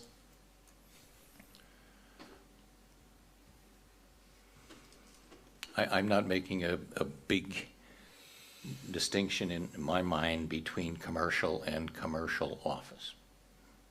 It's okay with me. Anybody else want to respond to Supervisor Durr's question? So just so I can understand that comment, in your mind, there's not a big distinction between commercial and commercial office? I didn't necessarily say that. That's what I didn't understand. No, I'm saying, So that's why I'm asking. for this piece of property, I'm fine leaving it as commercial office. Oh, okay. Okay? Anybody else? I'm on the same page with that. So really what we're interested in is leaving it the way it is. I said that a long time ago. Okay, let's move on to another area then. So we're gonna So leave is that the this piece consensus, as leave the it commercial consensus? office? Well, unless anybody else wants to speak. That was the consensus of 3. There's a- Okay, 4. Okay, next area. North of Glendale Road then. Do you want Sandy to speak? Momentarily. I'd like to leave that alone, agriculture. I would leave that alone at this time. Yeah, I know that property pretty well. I would do the same thing, leave it as it is. If you don't want it changed, leave it as it is.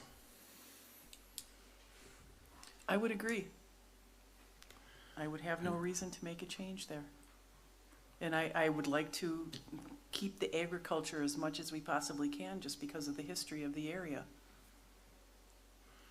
Mr. Hahn, did you want to speak? Yeah, I actually had a question.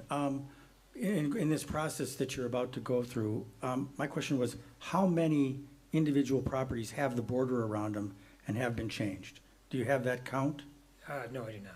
roughly? 10? 10, yeah, something Maybe like that. 10.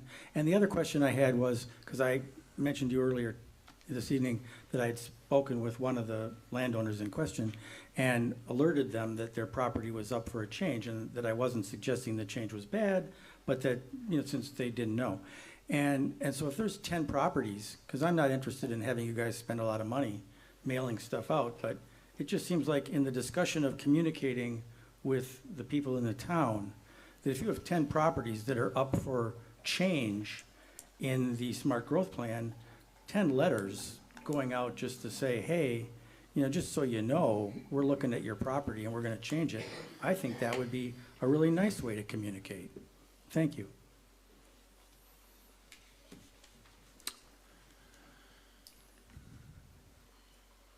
Okay, so we So are, consensus on this is to leave it ag for the north of Glendale? so those two are gonna stay the same. All right, how about the mixed use that's currently planned? I know this is not a proposed change, but mixed use west of 164. This whole shaded area that's got a hatch on it. I thought we were only looking at the properties that you designated. We can change whatever we want here. I mean, that's part of the discussion, and so I'm just responding to the concern about mixed use. And if truly mixed use is an issue, then should this simply be commercial as well? That would probably be, my preference is either commercial or commercial office.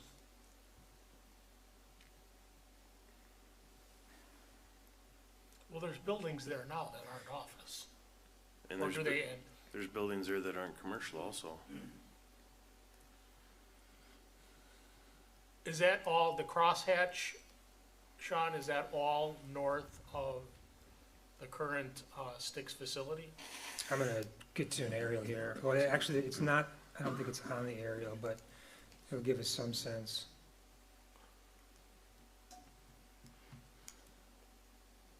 Let's jump back here. So it looks like it's at the end of this parcel.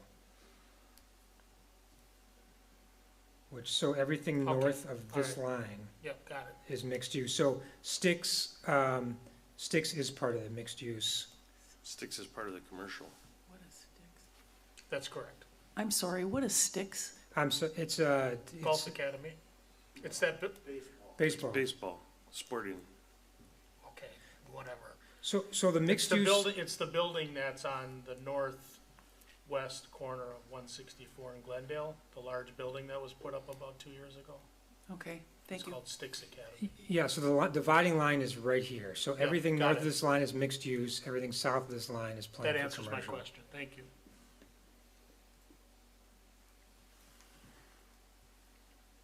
I want to just ask one question here. I'm going to actually ask this of Attorney Macy, just so we're clear on it, but on our agenda, we basically are in the middle of a public hearing here.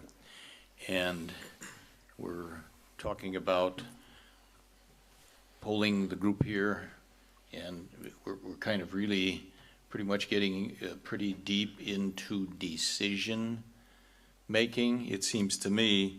And I look at item 18, which is amendment to the comprehensive land use plan, and item A is discussion on the amendment of it. Are we doing the right thing to dive through all of this tonight? And I think Mr. Hom actually even made a pretty good point here. How many of these property owners is it beknownst to that we're even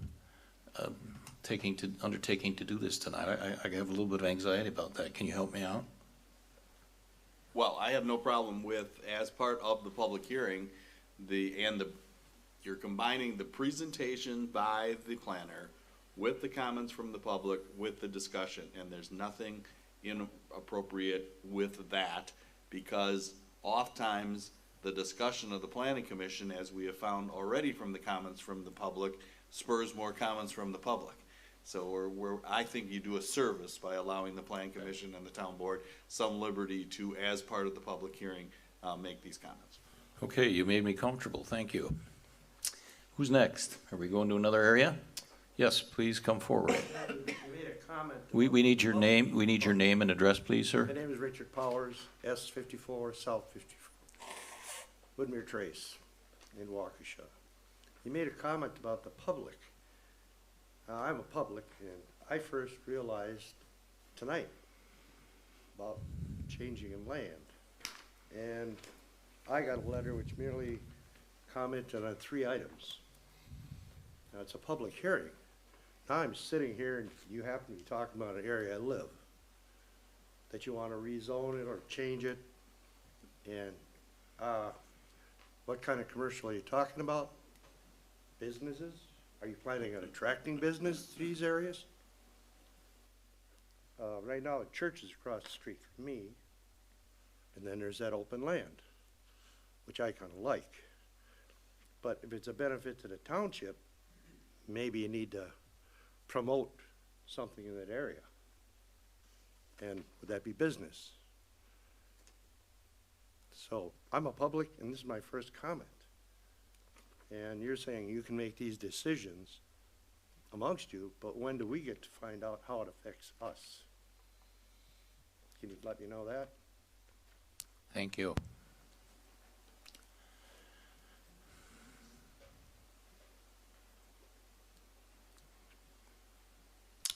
Where would you like to go next? So has there, maybe I missed the decision on the existing mixed use. Is that staying or is that going to commercial?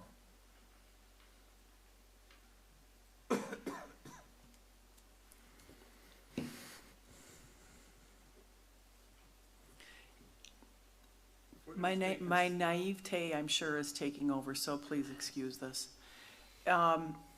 If we change those mixed use to commercial, then we need to do something to promote that as commercial.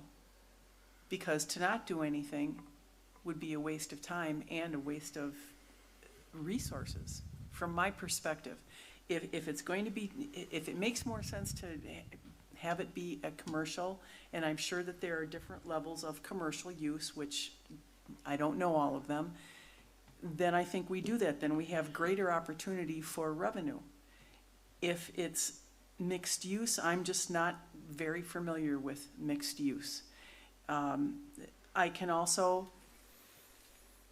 share a certain amount of concern on the parts of homeowners not knowing that their property is in fact going to be somehow changed, or, you know, and they don't know about it. If that were happening on my block and somebody decided to change something, I can tell you very honestly, I would not be a happy camper. So either we're gonna, I think, just my thought, either we're going to change it to commercial, and with the potential of bringing revenue into the town, then we also need to follow it up with promotion so that we can bring people in.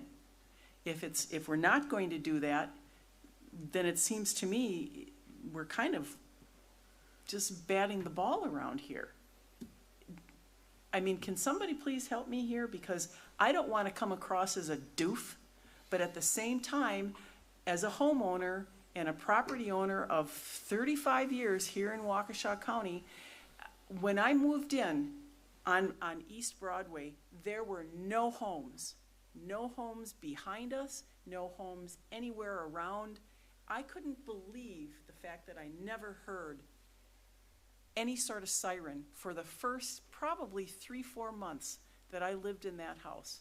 And all of a sudden, we have all of this residential in the last 20 years that has come up, and that's fine. But if we can't figure out a main artery going out of town and coming into town from I-43, I would rather see that area go to commercial, or some level of commercial. I don't know if I'm making any sense to anybody else, but I'm just sitting on East Broadway, that's it. You are making sense.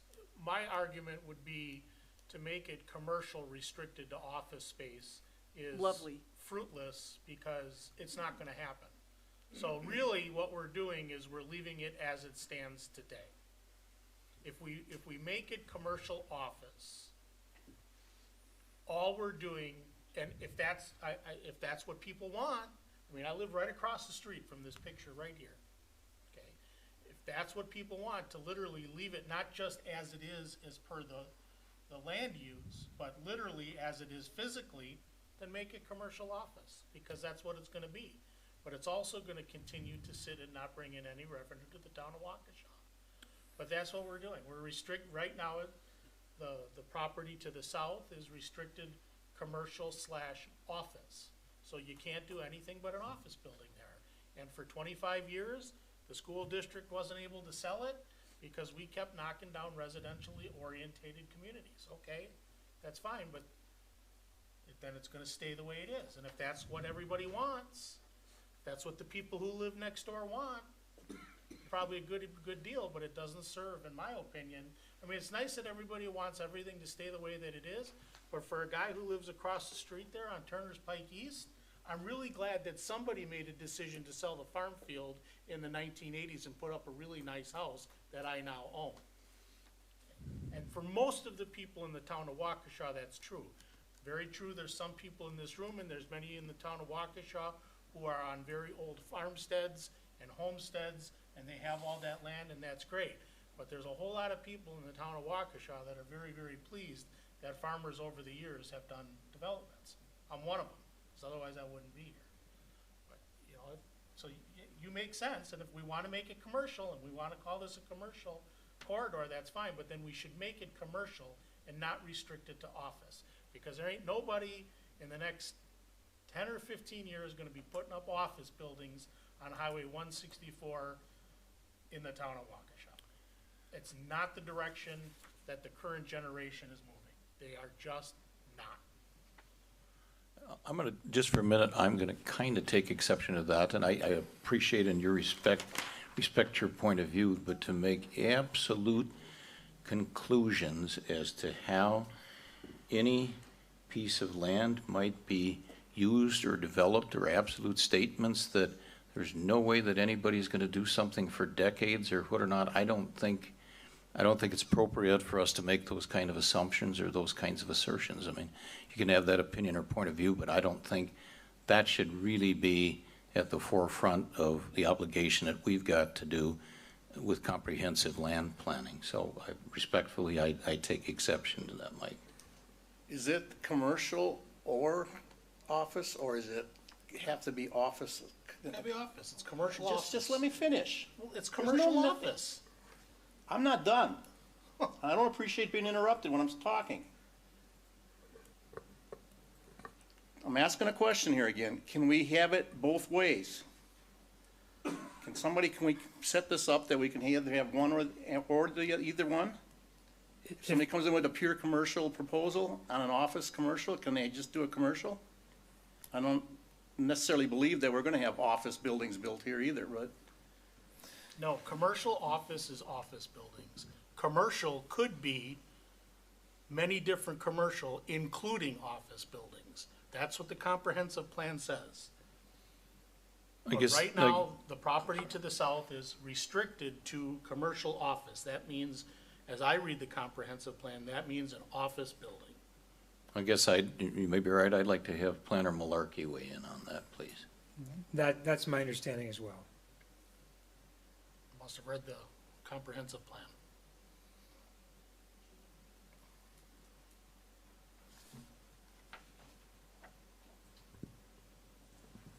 Okay, where are we going next, folks? We didn't make a So, decision. yeah, what are we yet. doing with this? I mean, let's make some headway. We've been at this for 45 minutes. Do we want to leave it alone because we're not touching the existing areas that Let's ask, I guess I want to ask a bigger picture question. And I know there's a desire to move forward with some of that, and I understand and appreciate it. But I really am concerned about the fact that we're going about doing some of this stuff without even hearing from the people whose properties are affected. And I understand we may have the authority to do that. I just think that's kind of poor public policy. And I guess I got to get that out there. That's about the thing I'm most uncomfortable at this point in time. We can sit there and say, oh, this was publicly noticed, you should have known it, you should have been here and everything. That's not going to sell. Why didn't we come up with that idea months ago? when I guess if I could add in, when we first proposed the changes to the comprehensive plan, because they were due, the idea was to have public workshops as part of it. There was a much larger budget for the project. We'd sit not at a plan commission meeting, but as a separate meeting altogether, not with any other business, where we'd come in, sit around a table, invite the public in and do that. At the time, that was nixed, and because of budget concerns, and so the budget was limited quite a bit so that all business related to it was to happen at normal plan commission meetings, and so that's where things ended up. And I know it's tough. It's tough to sometimes when you're sandwiched in between other agenda items and things got to move along, and public doesn't necessarily show up because it isn't noticed just for this, but that's the reality of where we're at this point. And so we're on a timeline now to make some decisions and choices, and so I think we just got to do the best we got to do here with the circumstances that we have. Can I ask, is it possible, quite honestly, again, being a little bit newer to this process and having a lot of this having taken place before I was here, it's a little overwhelming to, when we get into, like you said, 45 minutes of discussion on one particular parcel. Is it possible to break these into smaller chunks and maybe put out more of a public notice and say, we're gonna be addressing these one or two? I know this process seems like it's going on forever, but I mean, we're not making any headway the way we're going, so maybe a different approach. I gotta agree. I agree with Sandy Hom when he said if you've got 10 people here that are affected by these changes, maybe they should get a letter and, tell them what we're thinking of doing and have them come in and talk. And that's the right way to go. I think it's their land, and I think they have a right to have some say in it. Is there a timeline available to be able to do it in with that approach? No, we will not make the county county timeframe and our timeframe when we wanted to make those changes, but can we pass the text portion and leave the map portion for another time? Where would that get us?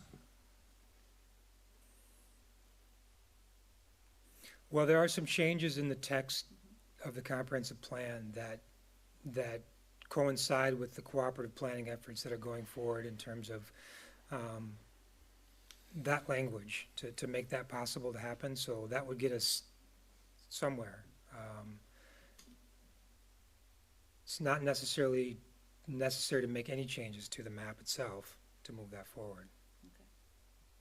Can you remind us what the county deadline is? And They with take that, it up in January. pardon? They take it up in January. Right, so some of the changes that we're proposing on our map, they would change their map to match our map and start the process in January. And that's important because if someone proposes a development that's in shoreline zoning, or it's a subdivision, or whatever it is, that needs to coincide, so. That's why we started this process in April. Right. Is there a way to prioritize the things that are on here and maybe tackle the most important ones? Are they prioritizable in that fashion? Because it's pretty clear to me that we're not gonna get through this before January. We could, I think the biggest priorities are probably these major intersections, right? So 164, the Glendale Road and the Lonsdale Road intersection, and then probably the bypass area are probably the priority areas, and the rest are less so. Did we have any property owners that had asked for changes? There was a property owner here, just off of Big Bend between 164 that requested a potential change, and that, you know, it's not put on the map only because they requested it, but that was also a property that popped up.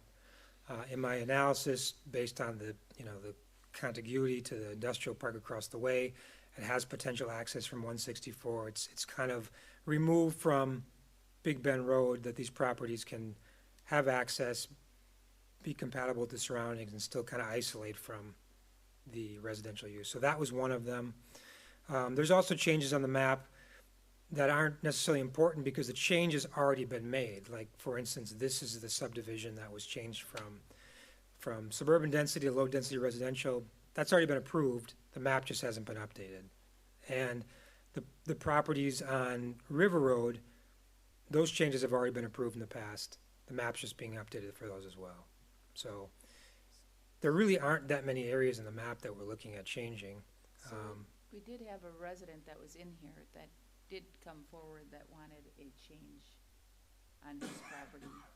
Which one? Trying to remember which, he's got that pie-shaped property kind of sandwiched between.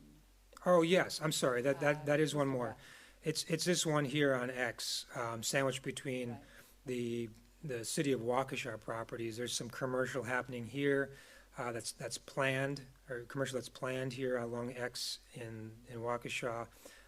And so this was another area where I thought, well, it's potentially a mixed use. Some commercial, some residential for that property. I don't know where the dividing line would be ultimately, but that gives some options there. And that resident came forward to talk to us. And about asked that. about it, And right. asked about it. There's a small commercial area east of Pialis here. I think she was here last time we talked about it and affirmed that in terms of expanding the use itself. There's the change that was made to Legend of Merrill Hills, where the change has already been made, and this is just a map amendment, or a map correction to go along with the change that's already been made. Again, the interchange area, the Sunset area we originally talked about are not making any changes anymore. The northeast corner of the town, just south of Arcadian, an expansion of the commercial area a little bit into the industrial area to match up with property boundaries instead of splitting the parcels down the middle. There is one other property here along Les Paul 59 where I think this is the one Mr. Hahn was referring to before.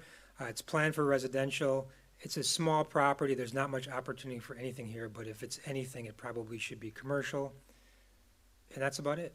Those are the areas. So the big decisions to be made essentially are the 164 intersections and the bypass area.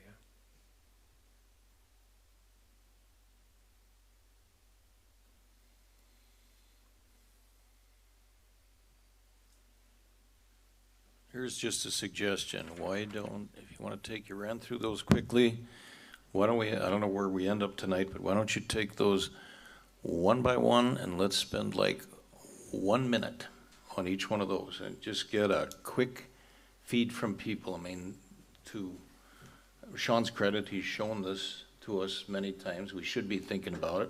Why don't you take them one by one? And like I said, we're pretty much going to do the, never use this thing up here, but we may use the 30-second stop sign thing. I mean, let's do a quick run through some of this stuff, and if some of them are not controversial, take some of the easiest ones first. Let's go. Okay?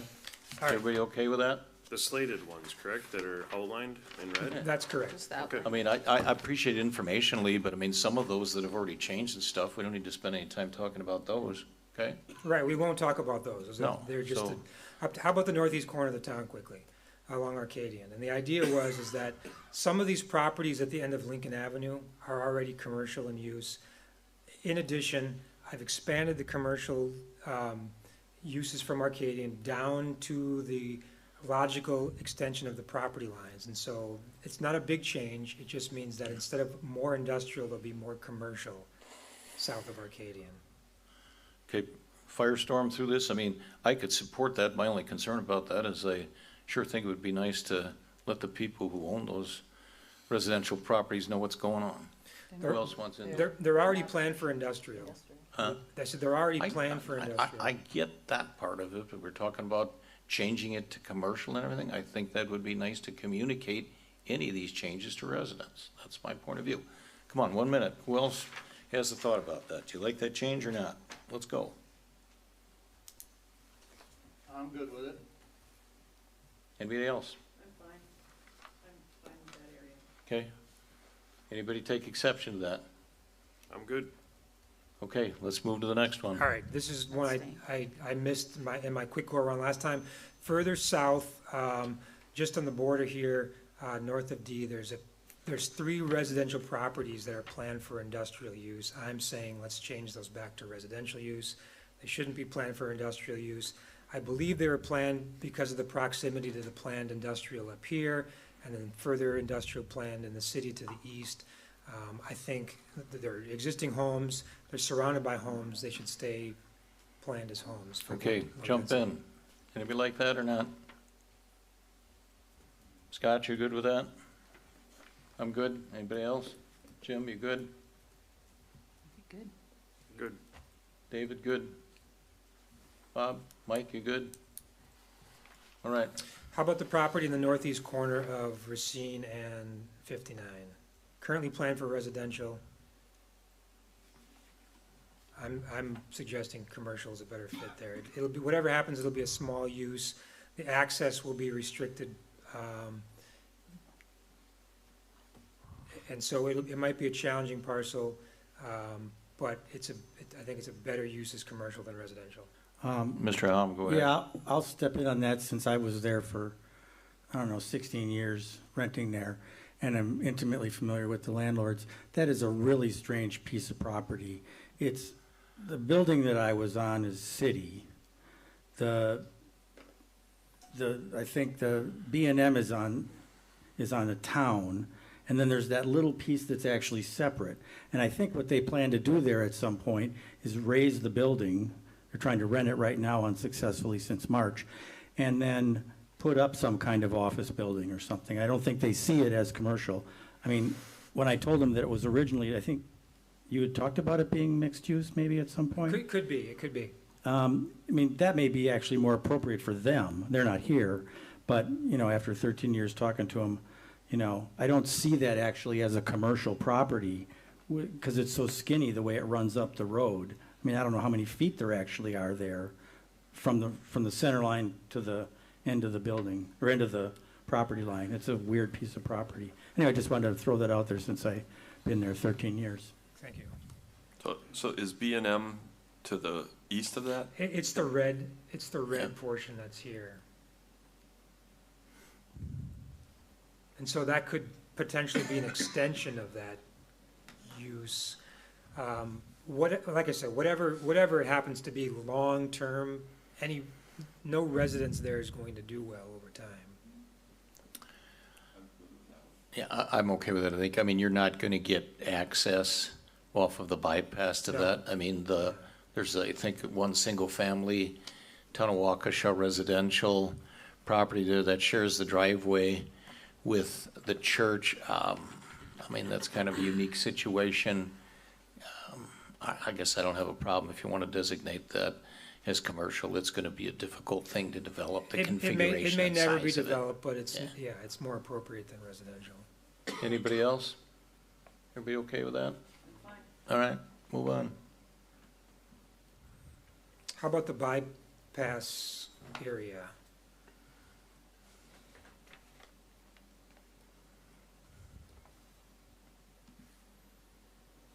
And so the dotted line in here represents the future bypass dotted in there, and you can see there's 2 access points that are going to be granted.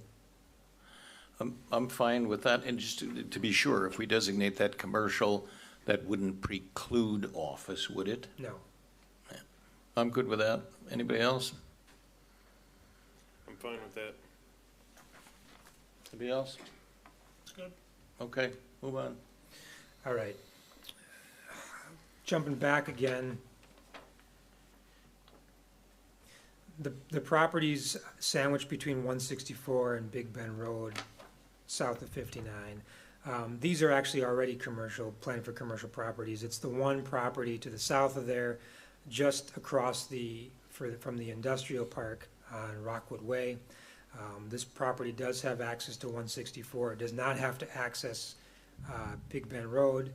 There's been some interest for commercial opportunities. I've met with a couple people about that property already, and I'm planning it for commercial. I guess I got a question why, and there's maybe some rationale. Why would we leave the hole between those two? That's a residence here, and that access directly onto Big Bend. So that could continue to operate as is, with access to Big Bend and not to be disturbed by these properties and access to 164. There's potential there to also make that commercial, but it does not have to be. Well, what about the rest of it then? The rest of it is all open space. It's all it's all wet. And It's not buildable, basically. Right. Okay. Any thoughts on that? Everybody good? Okay, let's move on. We talked about Piala's last time, to the east of Piala's. Is everybody okay with expanding the commercial to not only encompass the rest of their existing operation, but a couple of there's some existing homes on Genesee Road that would be planned ultimately commercial long-term. I think there were some comments made last time about, well, does that make sense between a school and an existing commercial operation? This is a unique type of commercial, but I kind of just saw it as connecting them between to extend the commercial all the way to the school, rather than just have 3 homes in an island out there. Is there just, for some reason, the rust color and the blue there, are those down the center of the road or something, or what? Why are they offset? It goes to the center line. So, It's the way the county drew the map originally. They drew the land uses all the way to the center line of the road. So in effect, if this is done the same way, this would also go to the center line of the road. right. Everybody okay with that? Yes. Okay, good. All right, how about that triangle that we just spoke about before, sandwiched between the city of Waukesha on X? It may sound like a little bit of a contradiction. I would be okay with mixed use on that piece of property.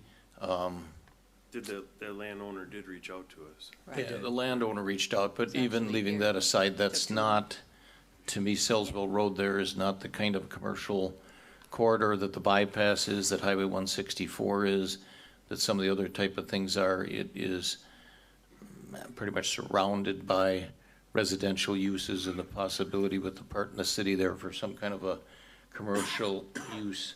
As much as I've talked down mixed use, if there's a good place for it, I could support that in that location. I would also add that the residences across Salesville Road have a pretty generous buffer in the back and side yards. They do. Of trees. What does anybody think about that proposal?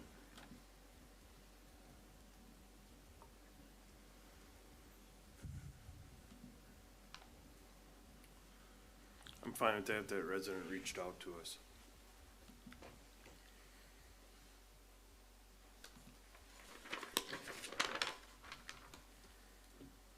What did the resident want that reached out? What did he say?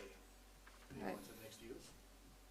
Yeah, he's not 100% sure. He's got two ideas for it. And one would be, and he's brought it forward once before, years ago, as a driving range. Oh, that's the property. Yeah, that's the Right. property.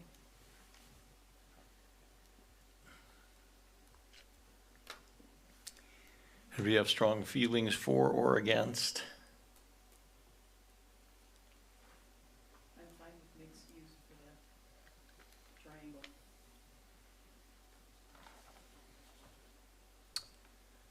Anybody else? Maybe silence is consensus. I guess we'll move on. You're okay? So that's it. Those are all the areas that were on the map. We've already talked about the Glendale Road area and changing, leaving this commercial office in the south, removing the mixed use and leaving it agricultural in the north. My last question then is again, simply the existing mixed use areas on 164, should those all be removed and made commercial?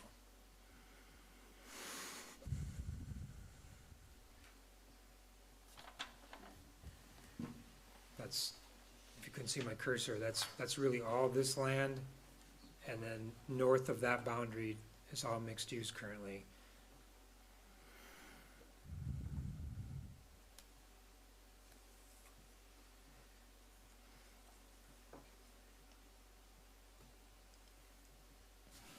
I guess I'm gonna say, I've been supporting that for a long time. I'm not gonna change it. It's, that 164 to me is a highly, someday this is gonna be commercial along there. I'm gonna stick to that. So what you're saying is you would prefer that to be commercial rather than mixed use? Yes. As would I. Anybody else?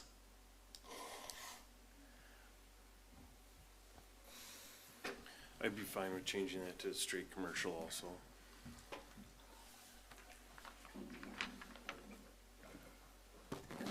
So then we're gonna have all that crosshatch commercial, but the one piece of property, we're gonna have commercial office, right?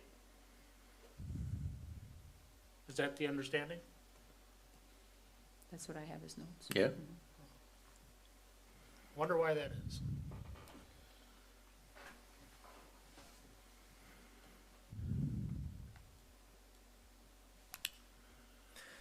The last area I want to just quickly ask about is the Sunset Island area. And so that's planned for mixed use as well. And so there are bunch of different uses. There's some existing homes in there, there's businesses and so on. Is that appropriate to remain mixed use?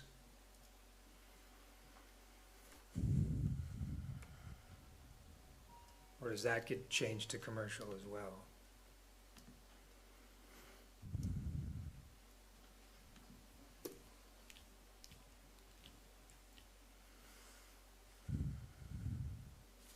I think we should leave that area alone as of right now. I agree. Okay, that makes sense. Okay, so it looks like if we change, there's no mixed-use areas left except for Sunset Island area, and then that triangle along Salesville that we just talked about. The rest of the mixed use gets converted to commercial. Then the way the language is written right now in the draft plan talks about residential, commercial, industrial, institutional. It seems like we can take out the industrial use out of that, because we're not gonna wanna see any industrial use in that triangle, that's mixed use. And we're not gonna wanna see any industrial use out directly on Sunset Drive, because we have the area south on Industrial Lane planned for industrial use. Does that sound right if I take the industrial use out of the mixed use description? Yes, I would agree with that. Anybody else? I agree. All right, is there anything else? I guess a quick question going forward. Again, this is a planning exercise. It's a planning document. Fundamentally, it's a vision for the future, not to be confused with zoning, which is a different thing. Correct.